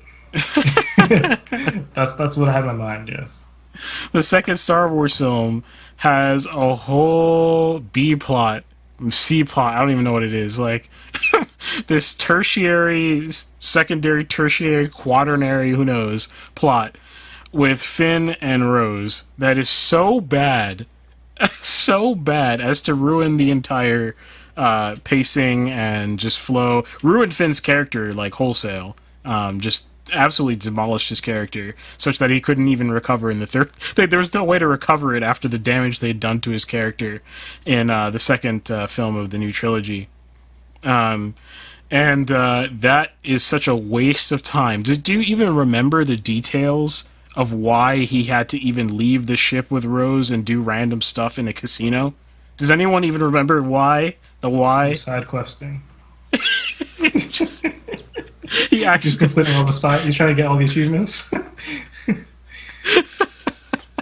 he accidentally hit A on the side quest instead of B. Pulled him into the cutscene, and now he's sad. Unskippable cutscene. Exactly. Oh gosh. Kai says, I had more fun watching that plot than I did watching the main story, to be honest. That's a hot take, I think, actually. That's a pretty spicy take. Kai says, it was weird that it had literally no effect on the main story. Yeah, because it didn't belong. But the only reason why they kept it is because they couldn't edit it in such a way that they could remove it. Because there are many subplots in Star Wars when they make the film, because they made a 6-hour film. Because it's a film by committee, you know, like you film 6 hours, you spend way too much money, and then, you know, you A/B test it and bring it into corporate boardroom and you cut and edit. But the thing is, you can't actually cut and edit literally anything you want. There are certain dependencies that start to be created, you know, when in the plot when you do certain things certain ways, and you can only reshoot so much. So what they did poorly was they made that subplot integral to the ending of the whole movie, if I believe, because Finn has to face off that overhyped lady in that one battle scene at the very end of the film. Sorry for the spoiler if I didn't say spoiler, but spoiler. But like it's literally just a mechanical thing. Like we have to do that whole thing for some reason, if I remember correctly, to be able to get to the end. So they had to leave it all in, even though it affected literally nothing, the details of how they did it. But it'd be weird for him to just teleport away from the movie for the whole runtime, then come back and say, "Let me do this thing," you know? So they ruined the entire film with that subplot. But yeah, that would be a great example. Let's see what examples people in here have given. In Wonder Woman 1984, she wishes her lover Steve Trevor back from the dead. I don't know anything about that film. I'll just skip that one. Let's see here. Don't know if this counts, but Han Solo's last name being Solo in a moment of loneliness made no effing sense in the Solo spin-off movie, which I haven't seen. Okay. Is that the source of his name? Like, is that, like, I don't know. I don't know if that was a lore-building moment or something. I don't know. Early in The Dark Knight, a school bus pulls out of a gaping hole in a bank wall during a heist and queues up in a long line of school buses. I just think that bus drivers aren't idiots. And I agree with that. That's one of the weirdest like moments. Dark Knight's a fantastic movie, one of my favorite movies, yeah, that is really weird. Especially the second time I watched it, I was like, so the school bus with all its concrete on top of it, and like just pulls out of a bank into a line of school buses. Well, but no, the thing is, it happens so like the way I've seen that scene, right? Like, and like he kind of pulls out like perfectly, right? He's like perfectly in line. So I guess maybe the idea is that he's like like they're like on it, right? I don't know how you got all the bus drivers in the district to like get in on that, but and no one can report or anything. But I think you're absolutely correct. I think that's got to be the reason why he packs all the buses in so closely together, so you get the idea that it's all corrupt, if you get what I mean. Yeah, because when you think about it, like, when do you see buses in a line like that? It's like weird, right? And there's like one hole, like, just for him, specifically, right? Yeah, so. You make complete sense. Yeah, I don't know why I never thought of that. Huh. But also, I don't think this really counts as an answer, because certainly this doesn't ruin it, and it wasn't an unnecessary plot point, you know what I'm saying? Yeah, that's true. It's just it's not like, I mean, I guess you could say it's unnecessary, but it's like not unnecessary in like a really like egregious way, right? It's like, it's like it's more. It seems like he doesn't point out the fact that like any like, oh, if it wasn't there, it'd be better. Well, I guess he kind of does, but because it's illogical, not because it's like something like they didn't need to go down, Yeah, there's like no time dedicated to the bus thing. It was like 5 seconds, and then it moved on, Yeah. See, I think Liam walking. Okay, so we're talking about that. There's not that many examples in here. I haven't seen The Phantom Menace. There's a Twilight one. Oh wait, I've seen pieces of it. Twilight. Where's that? Jacob imprinting on, I don't know who this is, Ren Nesme, which is weird. Oh, their child, I think, or something like that. A child? Who? What? They have a child. With Jacob and whoever the main character is? No. Edward and Bella. Wow, I had a hard time remembering their names.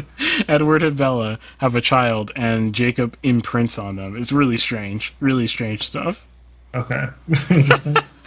Like, animal imprinting, like, that is. Wait, I thought you meant like making an impression on them. What do you mean? No, like some animals, I know owls do this. When they, I guess wolves do this too. I have no idea, but some animals, when they see their parents or animal spouse, some animals mate for life, like especially birds. Actually, if Ben is still in the chat, he could probably correct everything I'm saying. But some animals, when they see like certain familial connections, they'll effectively imprint, making them kind of inseparable in a way, just from looking at them, if you get what I mean. Meaning, if they haven't seen their significant other, or whatever the arrangement is, if they haven't seen them, they'll get like agitated, depressed. They might go looking for them. It's not just like they mated, right? It's like the act of like looking at each other. You know what I mean? That's imprinting. Is that what you're saying? Yeah. Okay. Something it's like a. It's like a. I don't know. So it's like a. What? So it's like a significant, like, it's like a bonding thing? I don't know. It's how a to, bonding like, thing, yes. It's a bonding Okay. thing, yes. So he bonds with their child. They're their child, bro. That's weird, man. That's strange. And, there's a whole fuss about him not meaning to do it because he can't control it. It just happens, He just It's very strange. Wait, imprinting. Does imprinting only happen with, like, the animal equivalent of a spouse, or does it happen with, like, children and, like, what I'm saying, like? It might happen with children too. It might be species dependent. I really don't know. Okay, if it was like a spouse type thing, that'd be incredibly strange. But it is. No. But in Twilight, that's what it is. wait, how old's the child? A baby. Wait. Interesting. All right. Full mystery.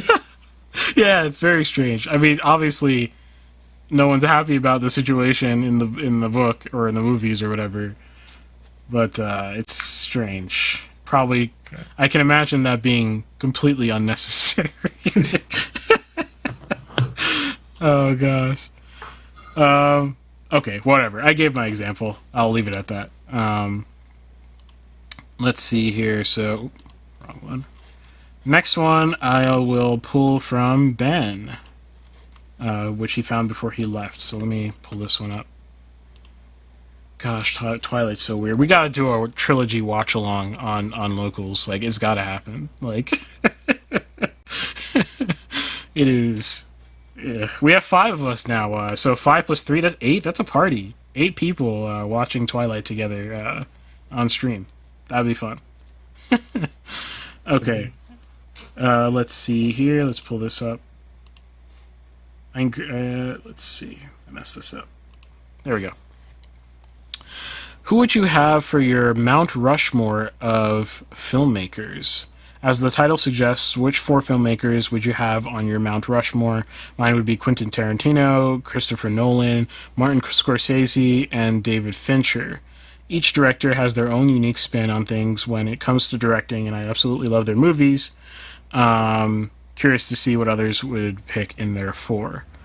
Before I talk about that, Kai says, please do. Yeah, I just gotta schedule it. It's so worth doing. Maybe we'll do it like one movie like a week or something for like a month or so. We'll see.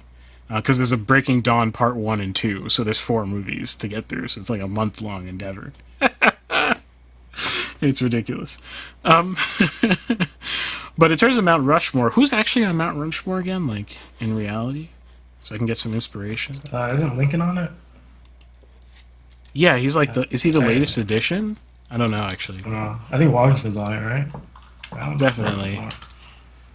We got... Okay, we got George Washington, Thomas Jefferson, Theodore Roosevelt, and Abraham Lincoln. Why is Theodore Roosevelt on here? I don't know. It's a little bit of an interesting one. Theodore Roosevelt's kind of late in the game, right? Like, yeah, he's definitely the latest edition. Wait, but he's like... Wait, but they're not all added at once? Was it not like one straight carving? No, I don't think so. Or maybe I'm wrong about that. I didn't think so, at least. It kind of looks like Lincoln was added the way it looks, because like the other 3 are like kind of parallel to each other, and Lincoln's like kind of facing at a 90-degree angle-ish. Maybe not 90, but like kind of facing towards them, as if like you ran on a mountain and you didn't expect to put Lincoln's. You know what I'm saying? And he's like, oh, let me add that in real quick. He's also more spaced out, so it seems like to me, and he's also like on the outer edge. Like, is there even space left, like for for any more people? I don't know. Like, you're going to add Roosevelt.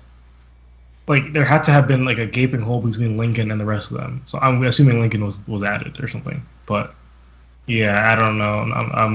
I don't know why Roosevelt was there. Yeah. Okay. Anyway, so I remember the Mount Rushmore being a weird hodgepodge. So I went to look it up so I can make my own weird hodgepodge. So we've got 2 founding fathers, right? So that would be the logic with having them on there, right? George Washington and not Teddy Roosevelt, Thomas Jefferson. Yeah. We've got 2 founding fathers on there. So that okay. By the way, why these 2 and not like like I don't like. Okay, George Washington's the first president, so that there's some logic to that one. Thomas Jefferson is the second president, right? Or am I wrong? Isn't he a third? John Adams. Or is third. You're correct. Third. So what happened to John Adams? Like, he just didn't want. He was Everyone also a forgot founding about father. You know what I mean? And he was president. Like, it's like. Just forget John Adams. But so this is already really random. I really want to know what the history of this is. I'm curious. I think it's strange as heck that we even have giant faces of politicians on a This is on a a mountain. massive. I can't tell because it's hard to tell, but this looks massive. Oh, it's This massive. is like Yeah. an absolutely massive undertaking. Like you can this sit is on like the a- nose.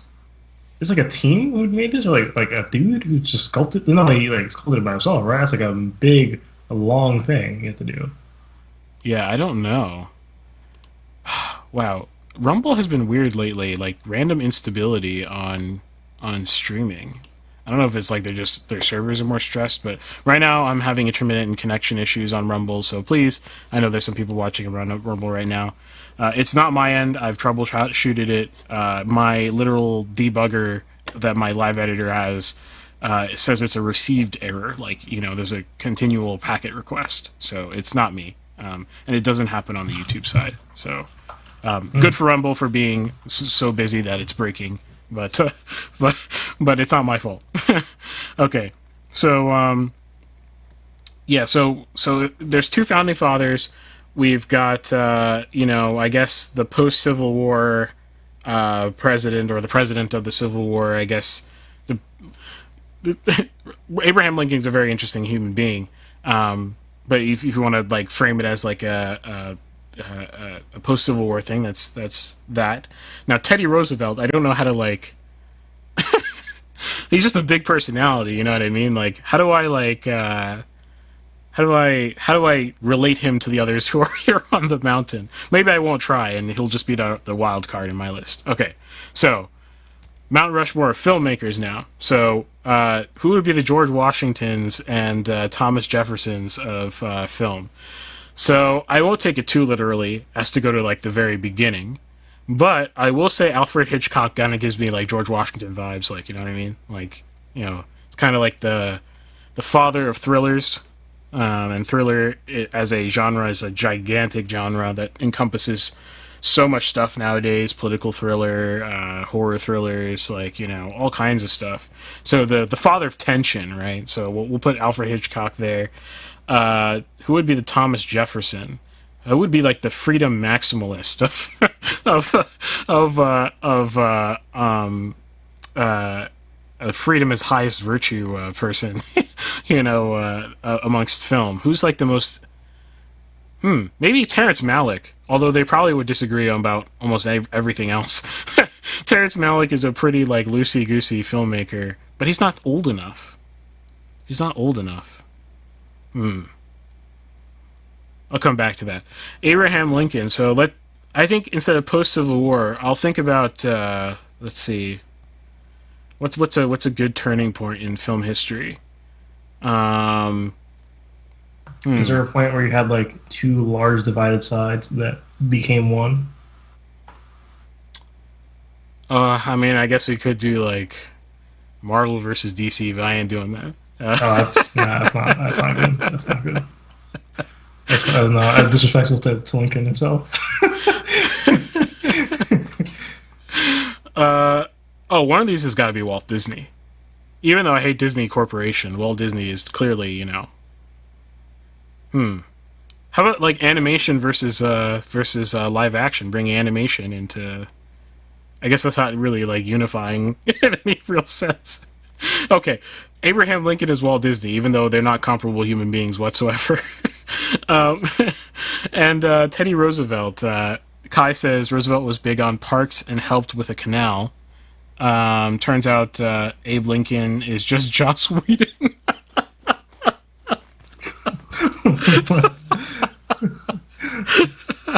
So I don't understand like the reference, but what? It's because Joss Whedon. That's actually pretty good. I have to take that one.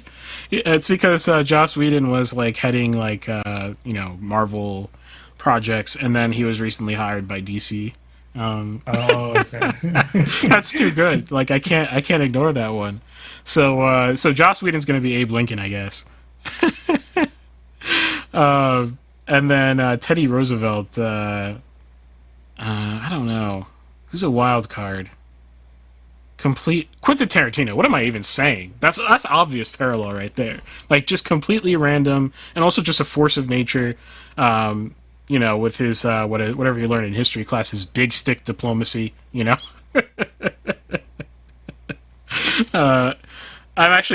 not like the biggest Teddy Roosevelt fan. Actually, I'm probably not the biggest fan of almost any political figure in history. So,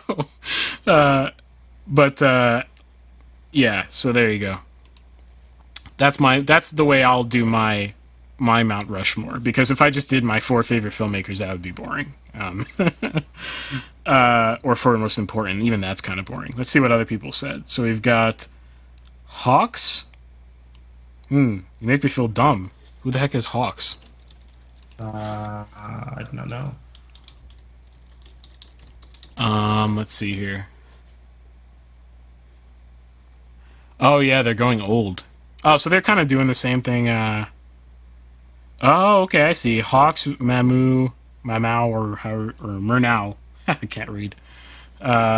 Hitchcock and Wells. Okay, that's kind of like era. That's I like that. I like that list. That makes sense to me. The Coen brothers, going to take up 2 spots. We got Hitchcock, Kubrick, Scorsese, and Spielberg. That's a pretty good list. I feel like there's many good lists you can make. Bergman, Tarantino, Spielberg, Scorsese. Okay, who has to be on there? Like, if I were building the Mount Rushmore, I would never build such a vast monument to simple human beings.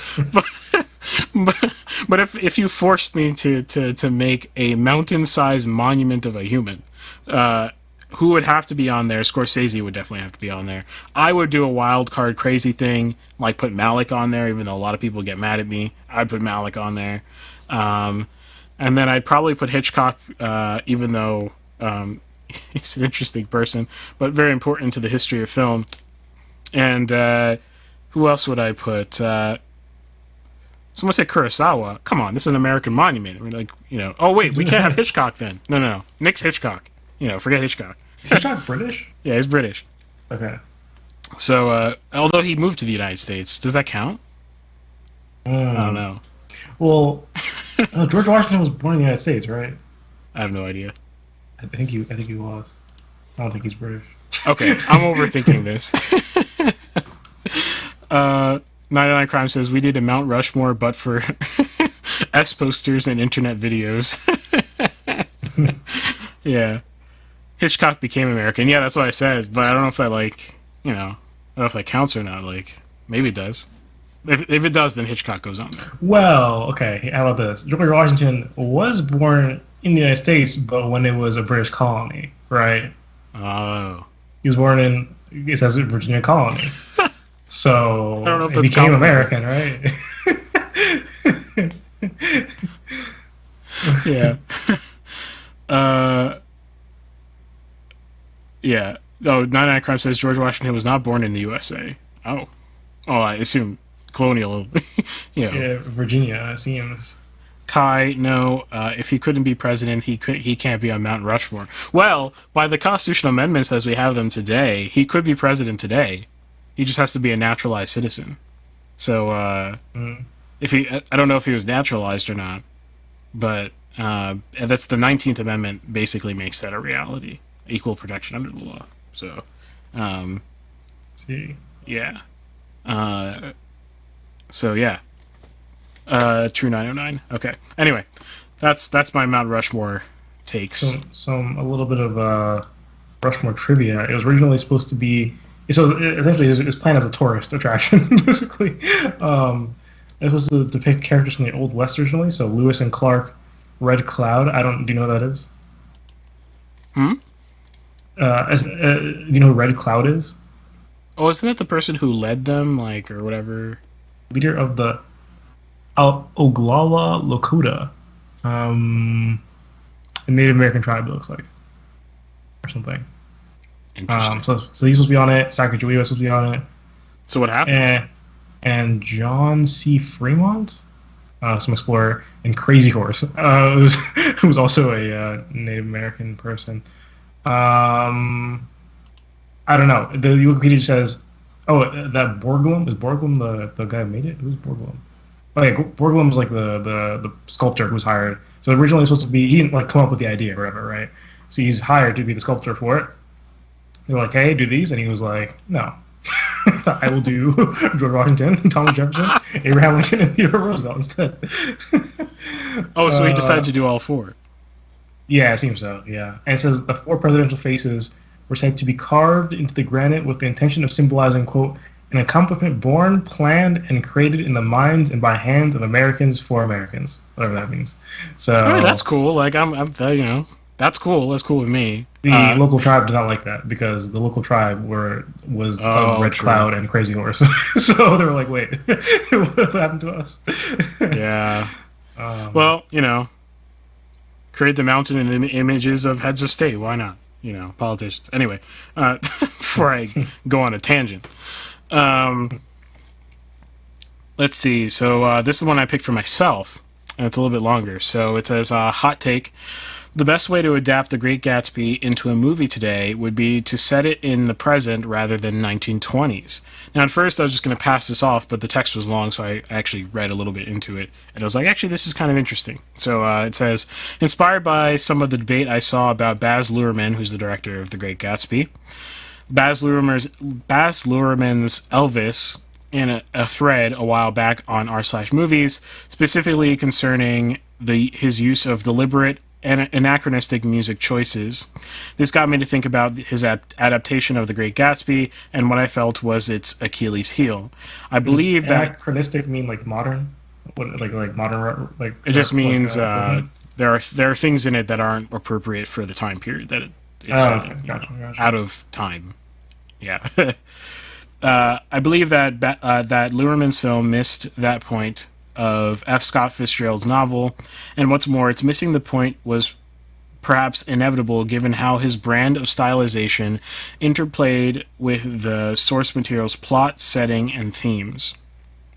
And then, basically, just to summarize the rest of their point, they're saying that jazz at the time wasn't as cool and glamorous as Baz Luhrmann presents it in The Great Gatsby.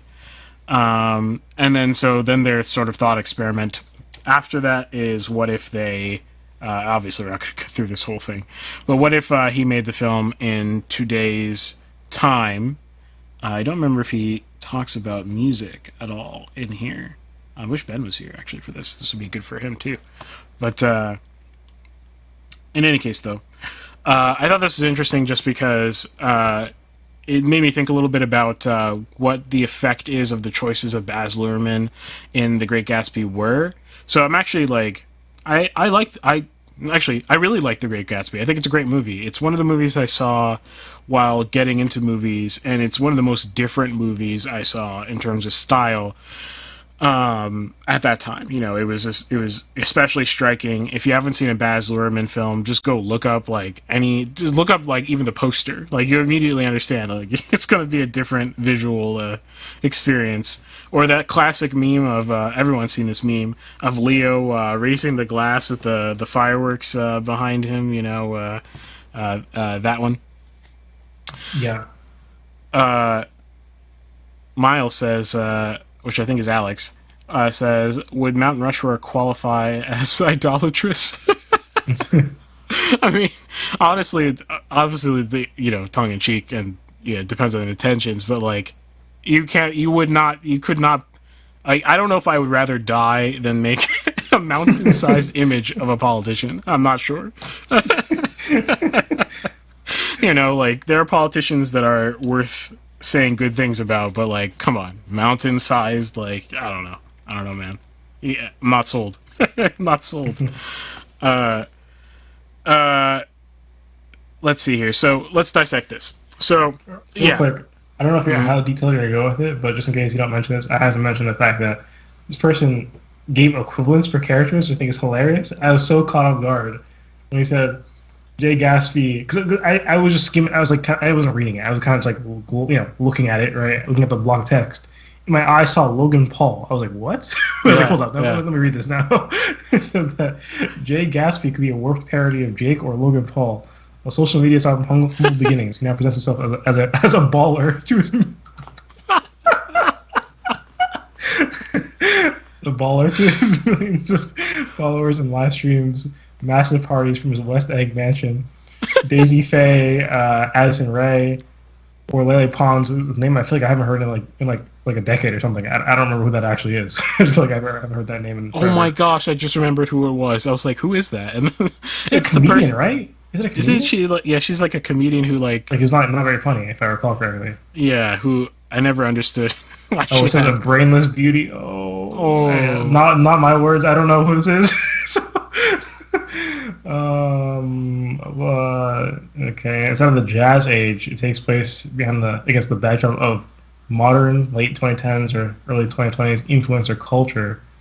The characters drive Teslas instead of Duesenbergs. Is that how you pronounce that? I don't know. And debate Jordan Peterson's 12 rules for life instead of Madison Grant's The Passing of the Great Race. Oh my goodness! Wow, this is that would be such a surreal experience. That movie was actually created, like, because the thing is, when you watch The Great Gatsby, right, you are obviously looking at it from a lens of not the 1920s, right?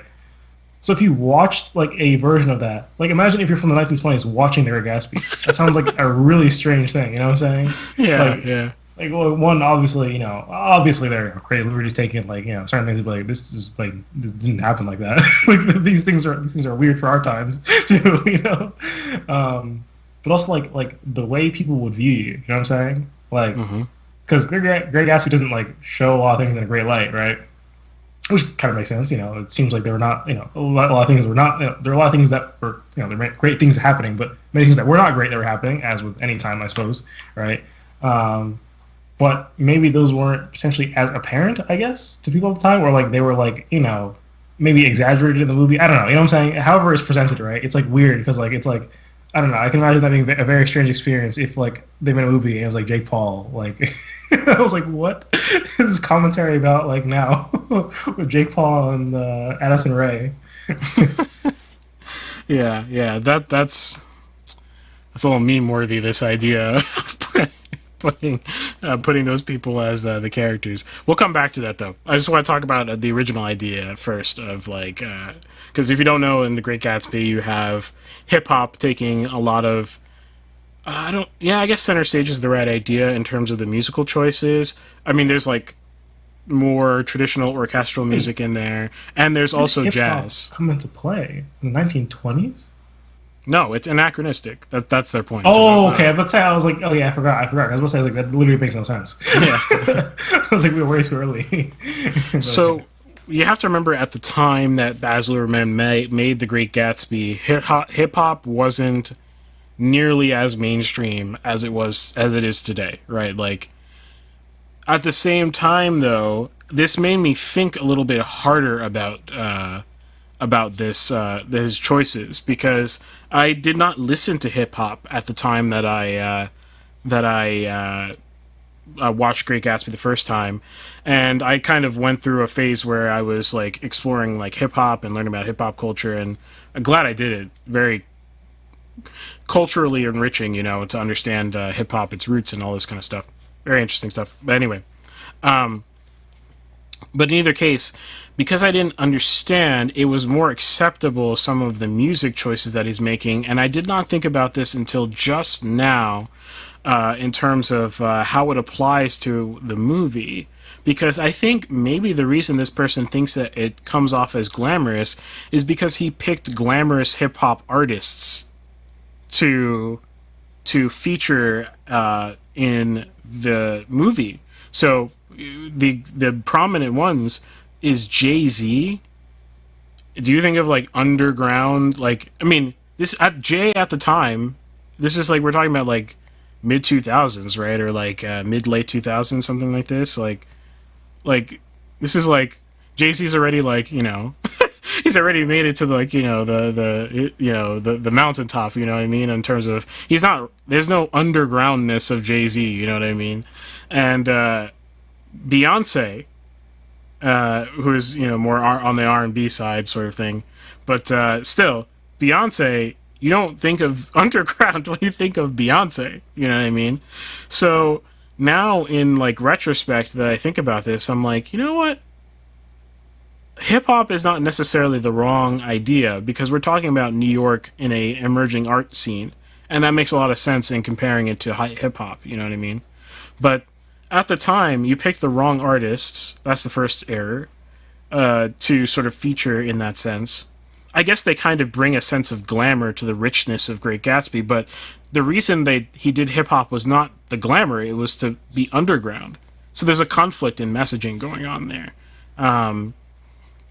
And the second thing is he's acting like a little bit too old because it's as if he's like the correct time to do this for hip hop would have been the late 90s or like in the 90s, like doing it in 2008 or whenever this film is made. That's a little bit more like you see. It feels like you're kind of stuck behind. You're stuck like thinking the trend isn't there when it actually was at the time. So I'm confused. Did they have like Beyonce playing from a record player? Like, how did this happen? No. It's much more. If it was just that, it would be hyper cringe. But it's it's like it's the soundtrack. So they'll have like jazz kind of like molding in and out with hip hop, molding in and out with like regular orchestral stuff. It's kind of mixed. Sometimes at like a party, the party music will start off like more like the jazz age, and then like all of a sudden a beat will drop, if you get what I mean, or something, and then like it'll like become like more like a hip hop type thing. I don't think it's distasteful in the way it's put together. I know some people absolutely hate that. I just think now that in retrospect that I know what I know, and like would I make the same decisions? Probably not. In fact, I probably would have just dropped that angle if I hadn't made my film, in a time where that was like optimal. You know what I mean? Like, which would have probably been like the 90s would have been the optimal time. People know what hip hop is, but people don't. But it's like an underground sort of phenomenon, that would have made a lot of sense. So there's that. But also, like, then this made me think about, like, okay, if I were to make Great Gatsby in today's time, it sure as hell, excuse my language, would not be Jake and Logan Paul. That just sounds wholly terrifying and terrible.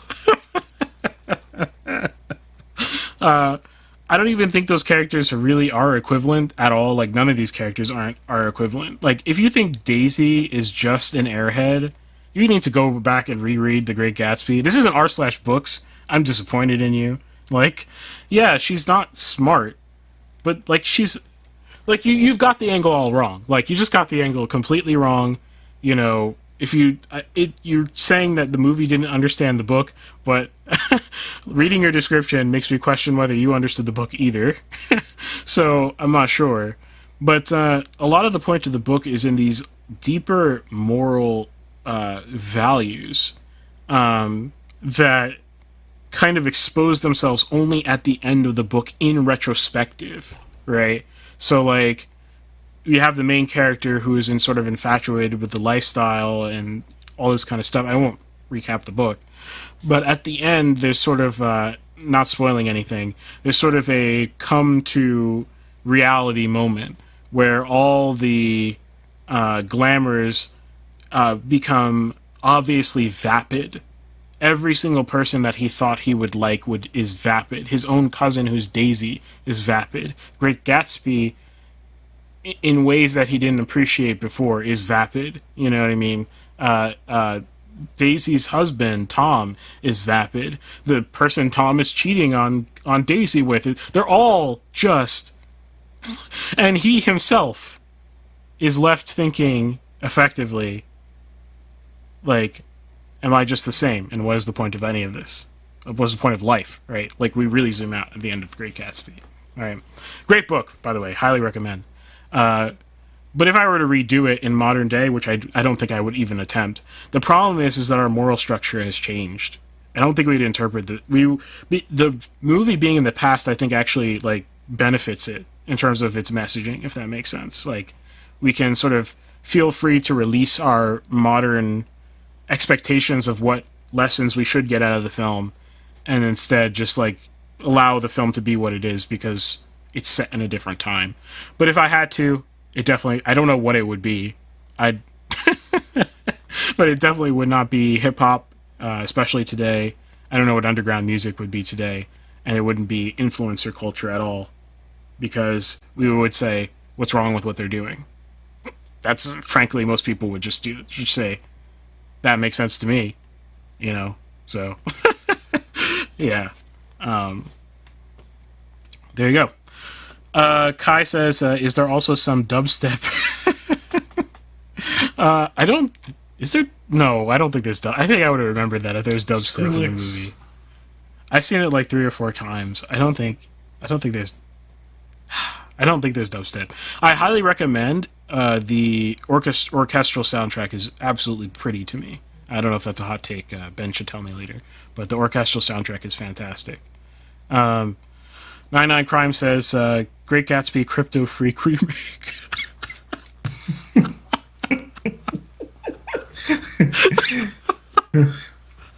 Oh, you guys are on fire today. This is perfect. Maybe that makes more sense, actually. Maybe we could do it in the crypto era. You don't have that, like, I was thinking, like, instead of having that, sort of dark, like, like the literal dark coal, right? Like the dark, like, grungy thing. Yeah. You have, like, Facebook headquarters. You know what I'm talking about? Like yeah. the I don't know how to explain it, like the Wait. Daisy is married to Mark Zuckerberg. Oh, I see. But she's really after SBF. Wow. That's SBF is Gatsby. Oh, God. We should write a we should do one of those like forum like I don't know, fanfics. Like, we should make a forum on our... and we should just each contribute, like, 2 sentences and just create a story out of this premise. It's ridiculous. And then you said, instead of the coal mines, they should have crypto farms. Yeah, seriously. Yeah. It reminds me of, like, that, like... I don't know. It's like one mission, or maybe I think it's one mission in GTA. There's, like, some, like, like... generic tech company that's like clearly like like a Facebook, Google type like like parody or whatever. That's what I'm thinking of as like the setting. I don't remember what it's called, but yeah. Fun fact. Sorry, this is like really random, but there was a lawsuit about that place. I'm pretty sure because the fake tech place in GTA. Oh yeah. Not by like Facebook or Google. It was like someone opened like some store. No, this is entirely irrelevant. Wow, it was a burger place, I think. Sorry, it's like a burger place. Someone tried to open in real life that was like the same name as the GTA thing, and they were doing temporarily by like some like GTA event or something like that, and they were like, "Nah, you can't do that." Anyways, that was unrelated. It didn't have anything to do with the tech place, so ignore that. Yeah. That's funny, but definitely not Jake Paul though. We're not putting Jake Paul in the movie. That's one way to like only. make SPF only. Make an hour-and-a-half movie feel like 3 hours. Yeah, I'll take SPF instead. That's it for mixed media movies, which is arguing with Reddit this week. I don't know why I can't speak today. Very strange. But if you like this, hit the like button. Also subscribe if you want to catch more of this. We do this every single week. Subscribing on our channel is beautiful because guess what? You literally only get the live ping. Like, we're not going to flood your inbox with shorts. We probably should, but we're currently not doing it. Like, not yet, but for the foreseeable future. Right. There's no shorts to bother you. It's just clean every Monday or whatever day we end up streaming in the future. We're around. You hit the subscribe button, and you only get notifications for when we post. That being said, if you are only subscribed on a particular platform, whether it's Rumble, YouTube, wherever else, it's great if you subscribe somewhere else because you never know what happens. If we can't, get to stream on one platform, you always get a notification on another. So that's my pitch for that.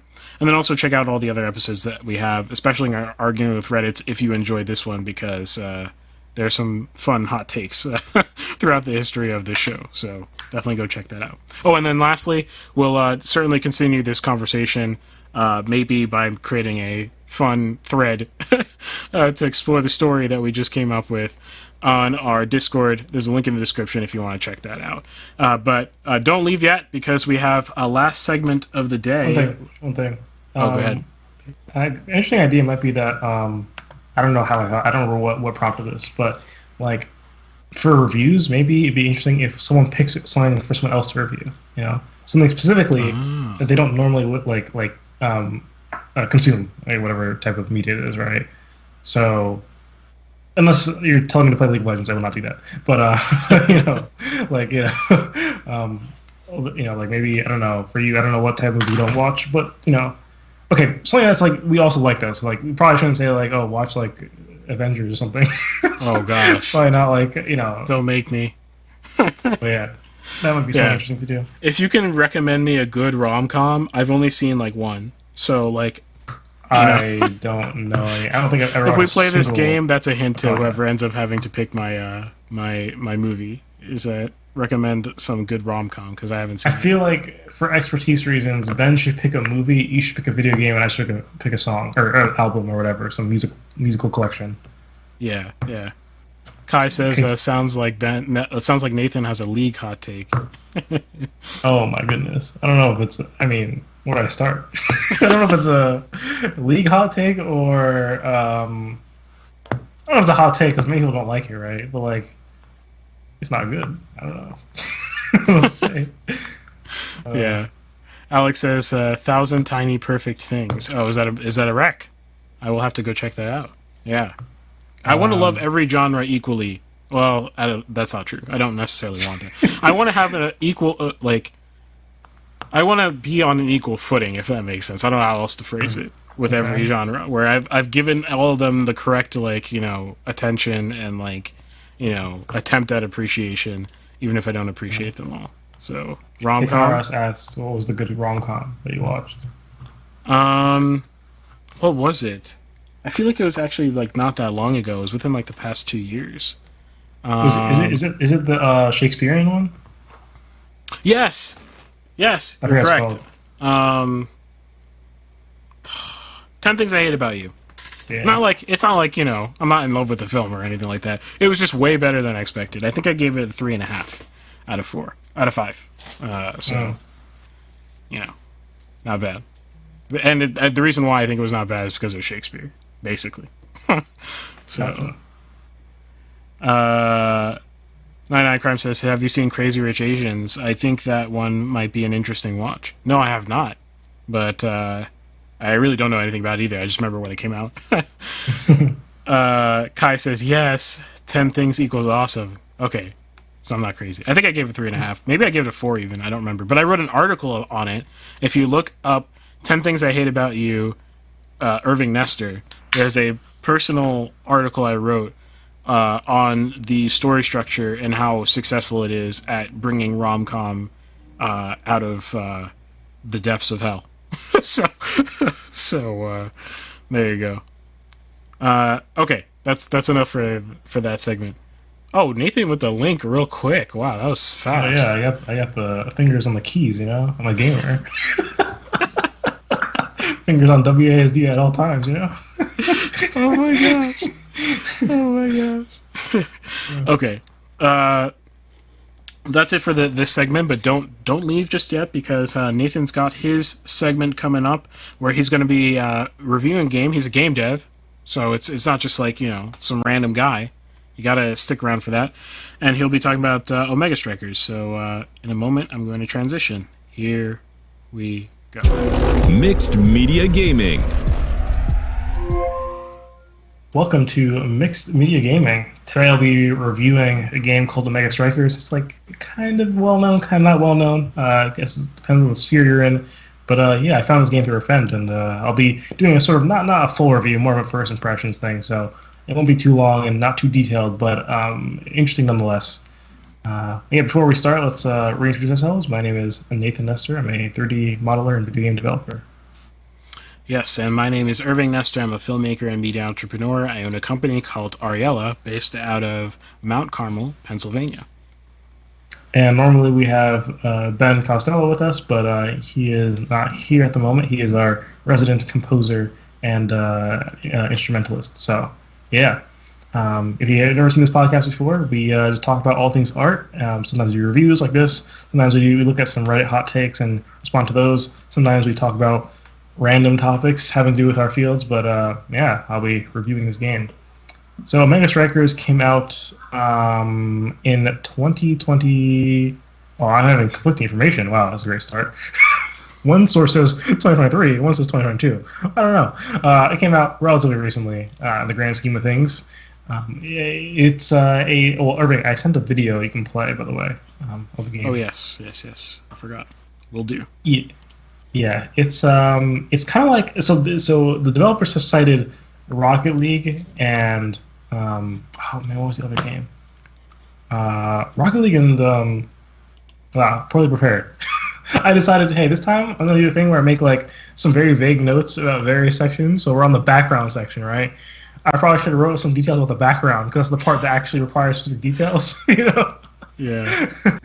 But yeah, it was in part inspired by Rocket League, and if you know about anything about my game, you know, my gaming experience, I quite like Rocket League, so that's a good sign. Although it plays quite differently, but you can see where the inspiration comes from. Sort of a, hey, what if we took this sort of game idea and made it a soccer type game, which is, you know, something that tends to be a good idea. It you know, it succeeds often. So here you have, what if we took a MOBA, that's why we're talking about League, and you made it soccer, kind of, in a way. Soccer-like game, you know, saying not, you know, more like most of the rules of soccer don't apply. It really is just put thing in net. That is the, you could say it's hockey or something, you know. Maybe it's more like hockey because there's a brawling aspect to it. So there's that.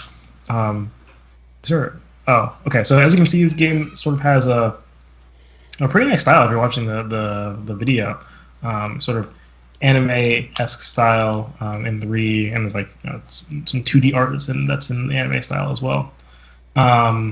So yeah, so the game is a 3v3 sort of MOBA game where you know, instead of fighting each other like you would in League, although you can do that, you're trying to get a puck into a net or essentially through some gate is what it is. Each map has a sort of little gimmicks where not gimmick and like I know it has often has a negative connotation, but just like little differences, right? So as you can see in this video on this map, there are these little two things in front of the gates, and you have to hit it with the puck in order to open the actual gate itself. So as you can see right there, it opened when I hit the two things, and then now you can score. Each map has sort of different thing you need to do in order to open the gate. Essentially, just hitting something, but like at a different spot, pretty much. So yeah, there is one teammate assigned to be a goalie, and two assigned to be I guess you call them. I don't remember what they're specifically called. It might be called forwards in this game, and essentially you try to hit the puck back and forth. Right now, the catch is that you have each character has various abilities aside from their normal strike. So if you just left click or I think right trigger on a console controller, then you just do a normal strike on the puck, and you know if you just do that the entire game, you're not gonna get very far because what's gonna happen? We'll just hit it right back, right? So you have various sort of abilities that you can use. So depending on the character, different characters have different sort of different sort of archetypes, as we see in on the MOBAs especially, right? So certain characters are more like very long range oriented, having long range abilities in order to hit the puck in places that might be sort of unexpected from the enemies, and they have essentially a large reach on the map. You have other characters who are more defensive characters, able to put down barriers in order to prevent the players from physically getting the puck there, or able to redirect the puck in an easier way. You have some characters that are more like brawlers who are almost meant to do damage to other players, because each player, if you notice, has a sort of health bar. And when the health bar goes to zero, you get stunned temporarily. It's fairly short, but you also receive more knockback. And that's kind of the big thing, because you can be knocked off the map on the bottom and top in this game. So if you're anywhere near the bottom and top and you get knocked back outside of it, you just fall off, and your respawn time is actually kind of long. I forget what it is, but it's pretty significant. Unlike Rocket League, where yes, it all definitely matters if you get what's it called, demolished, right, in Rocket League, but I would say it's a bigger blow in this game than it is in Rocket League to disappear for a moment and come back. So that's sort of where that comes from. The whole fighting aspect comes from, which is kind of interesting. And yeah, that's sort of the core premise of it. So something I forgot to mention with the background is that, as you might imagine, as a mobile game, this game was created by ex-Riot Games developers. So the founders had worked on Teamfight Tactics and League of Legends, both Riot Games games. Teamfight Tactics is not a MOBA, so I suppose that's more irrelevant. But League of Legends is, of course, a MOBA. So yeah, and it's kind of weird because most people really everyone who interacts with the chat all play video games, but I always forget that there are like other people who might not know what a MOBA is. Stuff like true, that. yeah. So I've been saying that word a lot. A MOBA is a what does it actually stand for? Multiplayer Online Battle Arena, which is the most vague and awful description of for what a MOBA actually is. And the thing is, man, the thing is with a MOBA, I can't even put my finger on what exactly it is, because I think the obvious thing to think of is like League and League type things like Dota, right? Mm-hmm. But then I remember there was a game called there used to be like a thing back in the day called Super Monday Night Combat. Is that what it's called? Super MNC, Super Monday Night Combat. Yeah, that's what it was. And people will consider that a MOBA. But if you watch it, it's like, this isn't really that much like League. I mean, okay, it kind of is in the sense of like, okay, you have your abilities, and it's very position oriented. It's a lot of positioning yourself and stuff like that. But it's also like from not the top down perspective, which is interesting. But I suppose it's just a different perspective to it, right? And so yeah, it's always like a kind of strange genre, especially because when you think about the top down type MOBAs, right? How many are you actually thinking about, right? You're thinking of probably League and Dota, and maybe you're thinking of that one game, Battle Right, maybe. And then after that, it's like, well, there's not really that much more like that that's popular. And Battle Right is like we're getting a little bit deep in the iceberg of MOBAs. It's like we're only talking about 3 of them, so it's kind of strange. But anyways, that's a long description of what a MOBA is. It's sort of like there's an arena, is always a multiplayer, pretty much. But the things that are more specific about that, because there are many multiplayer online battle arenas that wouldn't actually consider MOBAs, is that you have a relatively small, I guess, compared to like MMO, roster of abilities, maybe three to four, maybe that you can use. You probably have an ultimate ability as well. Your character is a lot about positioning, right? What is this guy's jacket doing? I couldn't tell you. That is excessive movement. Yeah, that's that anime style, I guess. I don't know. That's more than anime style. That's like the jacket's really alive. Yeah, maybe it's a little friend. I don't know. Yeah. Subway ad, nice. Is that Subway? Oh, it is. Sorry. Anyways. Yeah, so I don't know if anyone has a good description of what a MOBA actually is. Please help me. But I can point one out when I see it. So when I look at Omega Strikers, I say, hey, this has a lot of MOBA-like elements, and it makes a lot of sense that the developers are ex-League of Legends developers. So yeah, that is what Omega Strikers is. So I know a lot of people are maybe watching audio only, so they can't see the video. It is done in a sort of the sort of setting of it is it's anime styled, 3D anime style thing. It is 3-dimensional, and I'll talk more about that later and why it's kind of annoying. But it's 3-dimensional, and it's like this like sport essentially you're playing, right? You're playing. I guess that might have been evident from what I said before, but it's a sort of organized sport you're playing. And there's not really much like lore to the game as far as I'm aware, so that's all you're getting from that.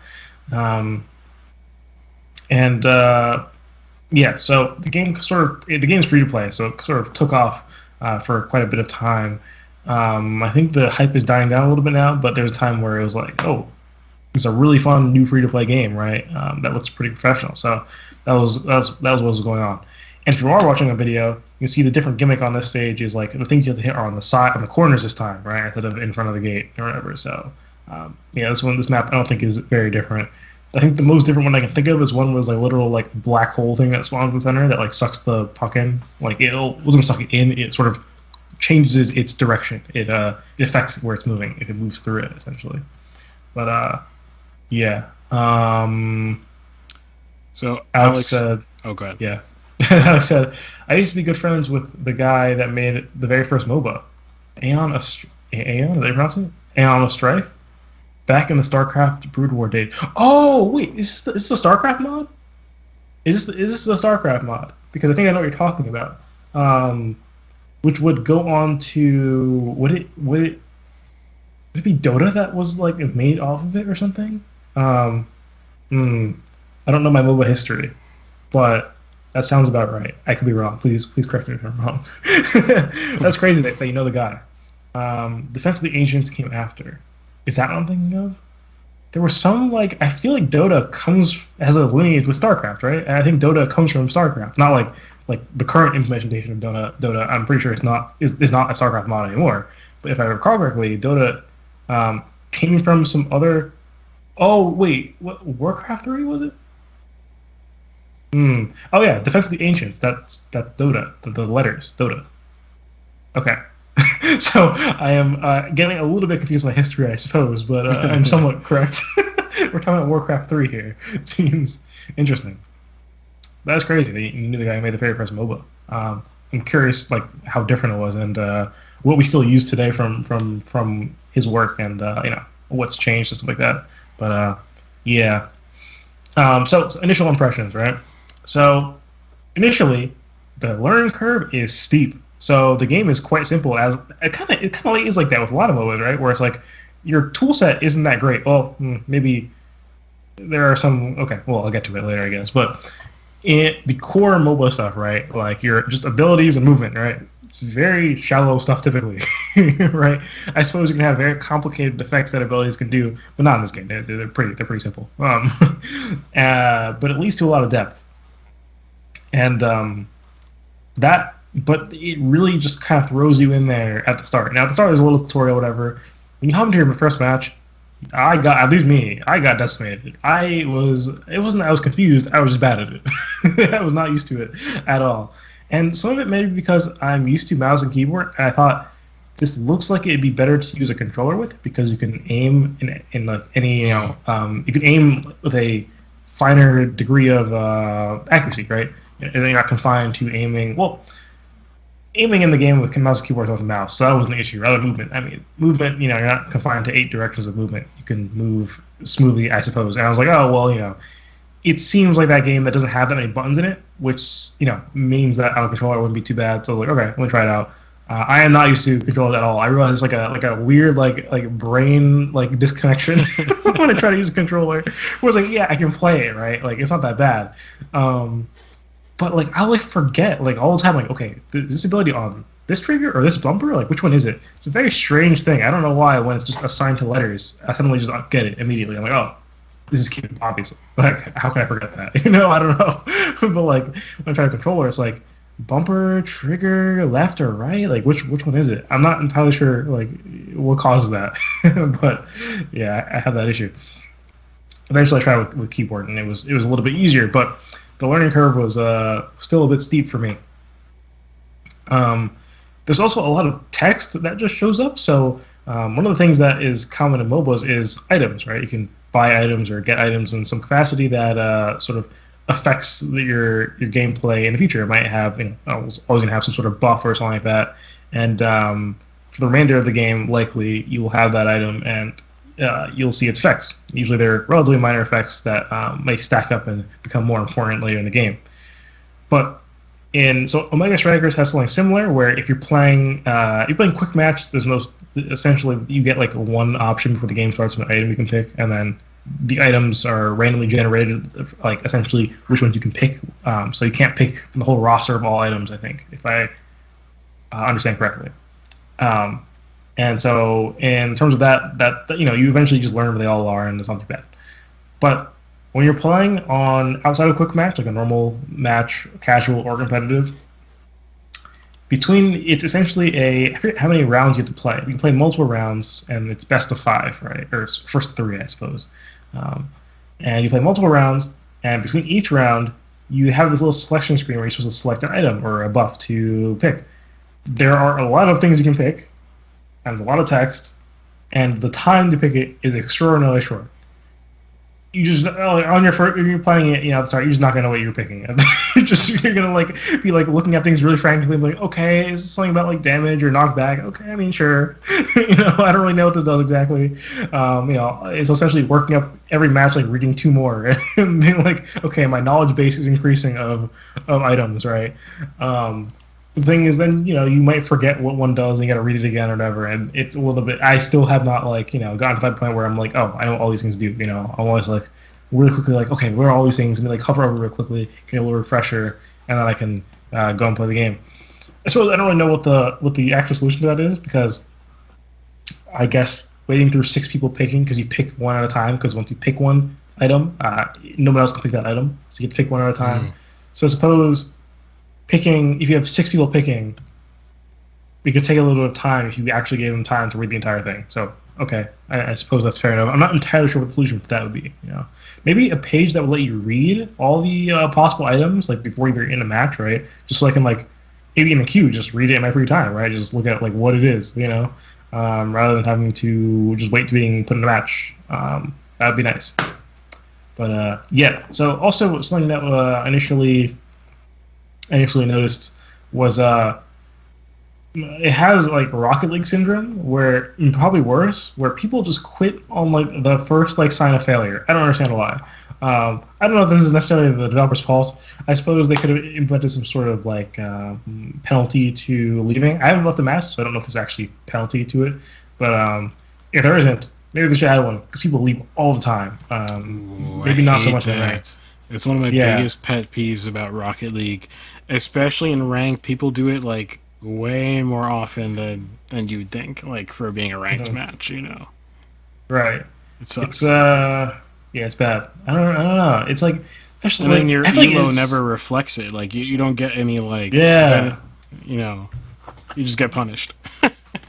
Yeah, man. I feel like we need a okay. Elo is dumb, so. I don't know if Rocket League actually uses the ELO formula, which is an actual ELO is is a specific formula you have to use for it to be ELO, right? Otherwise, I suppose the more generic MMR matchmaking rating, I forget which one it is. I suppose either one works. The more generic MMR title would work better. So I don't know if Rocket League uses MMR or ELO specifically, but ELO is bad in my opinion. It does not work it's not specific enough. It's good for general okay, this will generally work for all games, but it's not specific enough. If someone leaves a match, ELO has no parameter for that. You know what I'm saying? Exactly. Because ELO is used for things like basketball, NBA basketball, right? People don't leave NBA basketball matches. They don't just get up and all right, I'm out. So I don't remember what ELO was actually originally for, but I don't think it was for video games originally. So I know it's definitely applied to things like basketball and stuff. So Alex says Halo does early quits well. Well, if you leave in Halo, you get temp banned from matchmaking. Most games used to be good at this. Then all of a sudden the trend became stop punishing people for it. I think Rocket League does do that. Maybe if you might have to leave multiple in a row or something like that, too many times. Oh, yeah, it might be that. But also, it used to stop you from queuing if you were in ranked until your ranked match was over, which was a great way to balance it. Oh, because you were going to be there for that time anyways, type thing. It was a perfect way to balance it. So if you had a true emergency, okay, you have a real life thing to do, whatever. But if you're just rage quitting, you can't just move on to the next game. That's true. That's pretty good. And I've had people rage quit in matches where we were halfway through the match and the score is 4-3 or 3-3, and the enemy scores the one that's now 4-3, and then they quit. You're if we're 3-3, that means like we're neck and neck. Like we're only halfway. I don't know. Some people get a little too hyper emotional probably about it. Yeah, I don't know. It's very strange. But yeah, they gotta. I don't know. Also, a Rocket League doesn't account for like because ELO doesn't do this either. It doesn't account for your performance relative to your team No, because ELO is a team rating.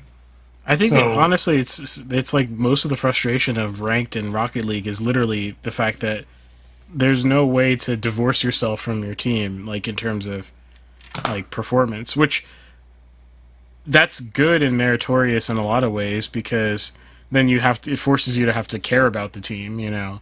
But I think it's too zero sum, like it's too. I see. Yeah, Yeah. it's like there's no, there's nothing to account at all. You know. Yeah, exactly. There was a Rocket League match, by the way. I played with a friend, and I got a score of 1,000. 1,000 in Rocket League. I've never seen a single human get 1,000 in Rocket League. I got over 1,000. I don't know how I did that. It was because I know how I did that. Basically, the friend was really new, and it was a 1v3 basically, or 1v2. I don't remember what it was. I don't know what we were playing. But basically, I was playing the entire game. That's what was happening. So I essentially collected. I was doing well at the same time. I was essentially getting double the points from playing, every position possible. So it was like, it was like a really like a 600-point game for me. I was like, oh, wow, I'm doing crazy right now. There's also like me doing double the work, so I was going really crazy. That was what that meant. But I took a picture. I think we won that too. I was so bewildered by the fact that happened. But anyways. But it's not like I got like extra elo for that. It was like, oh, here's your +5, or whatever. Here's your standard wage essentially for the performance. So, yeah, that is an issue. I have no idea. I don't remember how it got here, but I have no idea how Omega Strikers does elo. Oh, we're talking about leaving the game. Yeah, people leave quite often. It's quite annoying.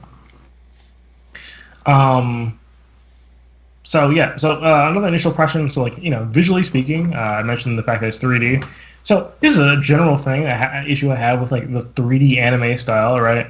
It's like it's hard to not compare it to anime, and anime looks way better 2D, like far better 2D.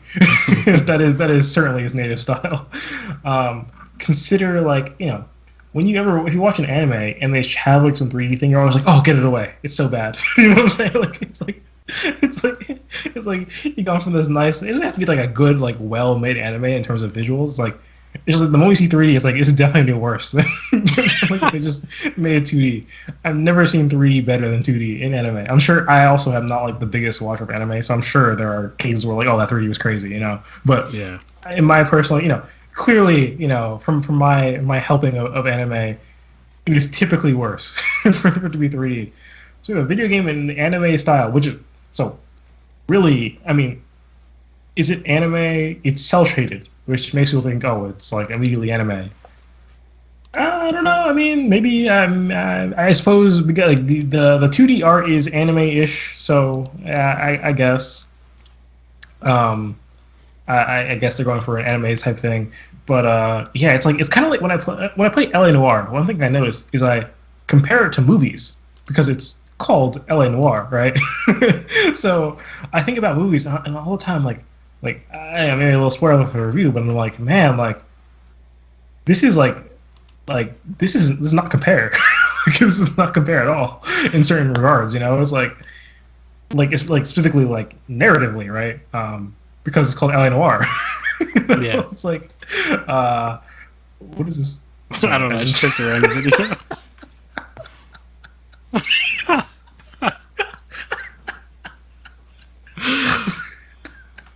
Yeah, if you're watching on audio only, it was, I don't know how to explain it. I didn't anticipate the string of memes that was gonna come up on screen. Yeah. But yeah, when you have a game called LA Noire, right? Like, it's hard to be playing the game, and it's like, man, like, Good night, these Alex. things don't... Sorry. Oh, good night.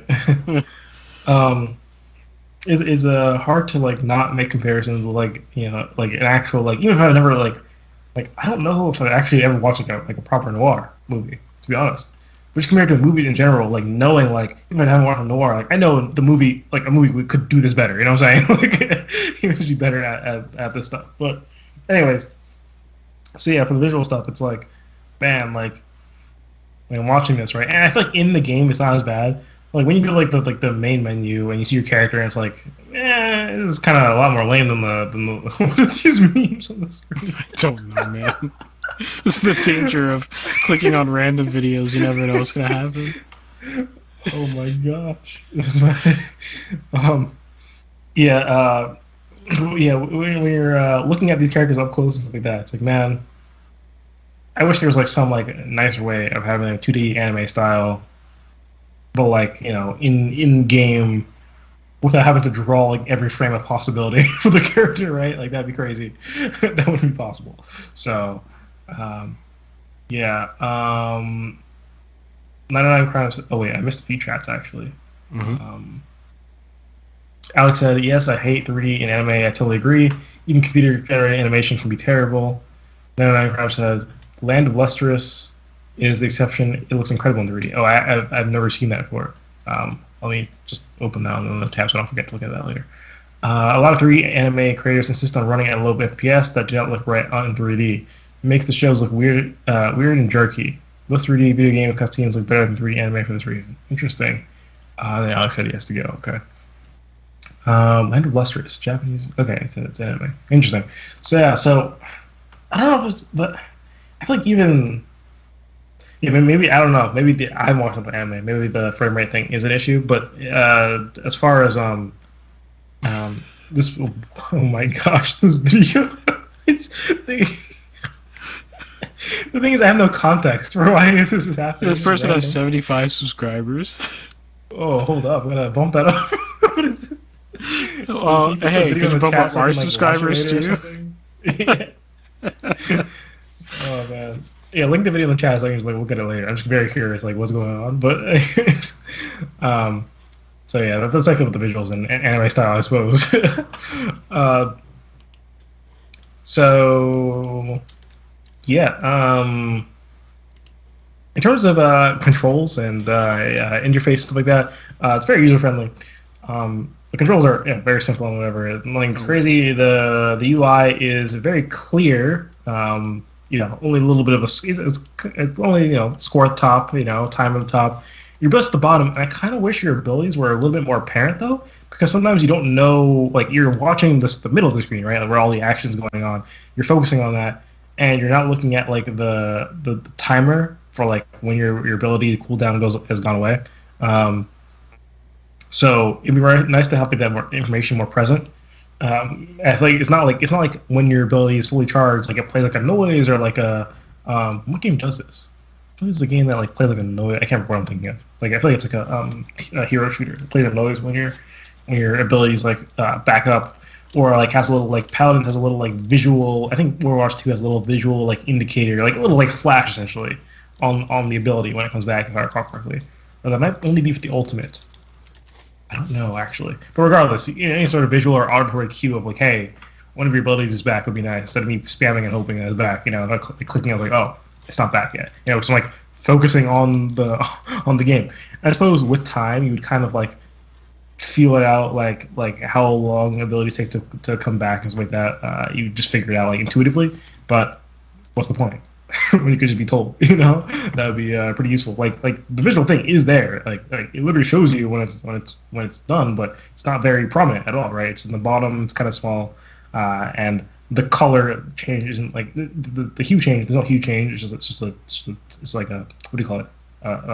Brightness change. That's what I'm talking about. So it's like that's easy to miss, in the whole action of everything. So yeah, that's how I feel about that.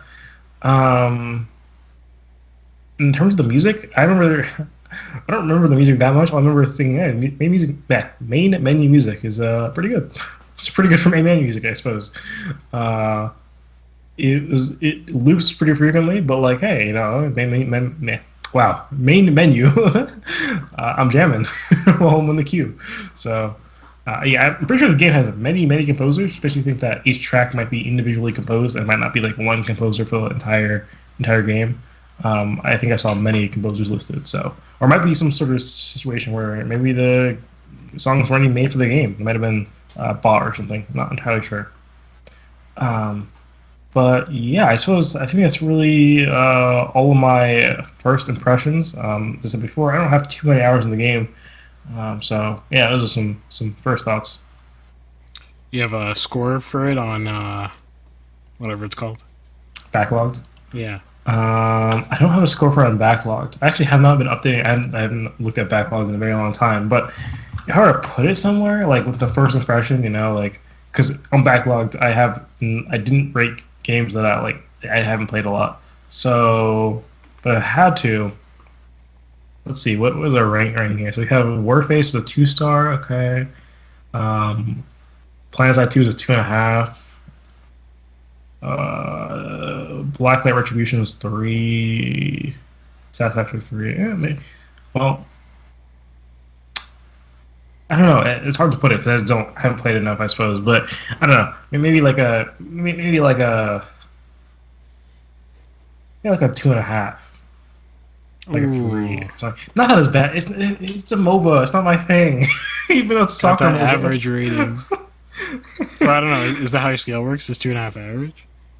I think 2.5 is average for me actually. So yeah, it's not 3 actually. I think about it. Yeah, because I'm looking at what the reads are.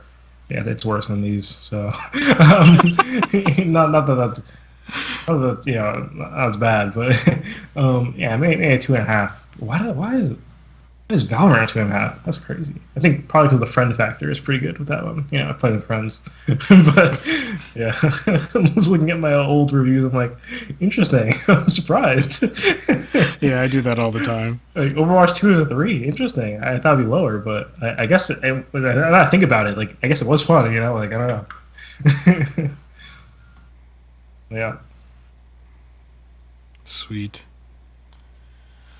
Well, I guess that's the last thing of the day, last item of the day. And we had people coming in and out and chatting. It was a good time. Oh, I wanted to say something before the show ended because I forgot to mention it in the news segment or in the Arguing with Reddit segment.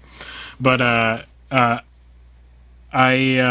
did a review of a YouTube. Going back, 99 Crime asked for some suggestions for YouTube. YouTube movies. I don't know. I can't speak today. I don't know why. YouTube movies. And I remembered immediately a great film called, I'm going to forget the name now. Unsomething. Which is Unsound. It's a great film. Check it out. But also I was remembering that I hadn't watched a film that I intended to watch by one of the YouTubers that helped me to get through the I have no money phase of film by teaching me how to put together PVC tools that help you move cameras around and stuff like this. But in either case, he did a film a year or two ago called Bad Bones. And I ended up watching it. To my shame, while I was working. I never do this. Don't hate on me. I never do this. I just knew that I would not get the chance to watch this because I have so many things that are high priority, and I did not want this to be a thing where I missed watching it approximate to its release. So, I gave it its proper attention, somewhat. I was doing light work, so it wasn't like I was staring at my work and not at the movie. But in any case. And the film was very interesting concept, whatever. I go ahead and rate it on Letterboxd. They gave it a 3 out of 5, and y'all know my rating system. 2.5 is average. 3 means that, a little bit above average, means I enjoyed it. And then there's a big for what it is factor, right, in the way I score things. So I'm not going to judge everyone by the same ruler, so to speak. So, I guess if this was released in the films, it'd probably be below 2.5, right? But but in the grand scheme of YouTube movies and like what he accomplished it with and the core concept, definitely a 3. So, and I just really like a lot of his ideas. But in any case, I put a 3 out of 5 on his Letterboxd thing, and then today, which is probably 4 days since, like, just so random. I was like, oh. He sent me an email at my business email. I think he went through my letterbox and found my information. And sent me an email asking for advice on how to improve, from that 3. And I thought that was amazing, first of all, that he was hustling that hard to improve, which is awesome. And 2, like, I'm humbled because he helped me become a filmmaker. He's asking me for advice. That's kind of crazy. And finally, maybe we can get him on the podcast. We'll see. I think it's not a long shot. So that'd be super cool. So maybe next week we'll actually have a guest for the first time in like a zillion years. So that I just want to say that. It's pretty exciting. It's pretty exciting. Yeah, for sure. And Crime says, "Oh snap, that would be cool." Yeah, 100%. Okay, with that, I guess want to sign us off, Nathan? Sure. Right. Sorry, I was looking at my backlogs. Yeah, thanks for watching this episode of the Mixed Media Podcast. If you enjoyed, make sure to hit the like button or the follow button or whatever the button is on whatever social media you're on. And unless you're on Discord, I suppose you can't do anything. But you're on the Discord, so you've done good. But yeah, if you want to continue the conversation afterwards, head to mixedmediapodcast.com. Find our Discord, and that's the easiest way of having a fluid conversation with us. And once again, thank you to our local supporters, 909 Crime, K. Kairos, Alex Post, and Rob Sharma. Oh, Alex Egbert, I can say his last name. So yeah. Yes, and like I'm drawing on the screen right now, you could have the power to draw on screen, just like our local supporters do. Please use it. By going to mixedmedia.locals.com. It's one of the perks that you get out of a few. And if you don't know, I don't know if Alex knows, he said he'll finish listening to the rest of it later, so maybe you'll listen to this later. But if you don't know and you're currently on Locals, if you go to the pinned chats on our Locals Only channel, and yes, there's a Locals Only channel, if you didn't know. It's the cool kids spot. In that Locals Only channel, there's a pinned chat with the info of how to do it, which is literally just click a link and you're in the drawing screen. So that's how that works. So you too could make beautiful, wonderful, complex art, as I have during this episode, if you go to mixedmedia.locals.com. That's kind of strange. Random thought. We've always referred to 99 Crime as 99 Crime. There's no indication that's that and not 909 Crime or something like that, Like that, like why is it, or 909 Crime? Like why do we go to 909 Crime? Where did that come from? It just rolls off the tongue. It does. It's like it sounds like kind of nice, actually. I don't know where that came from. Yep. Yeah. Okay. Well, with that, I guess we'll. 99 Crab says y'all say it right. See, it's just the intuition. Yeah. All right. It was great to see you guys again and have a chat. So we'll talk again next week on Mixed Media. Thanks for watching.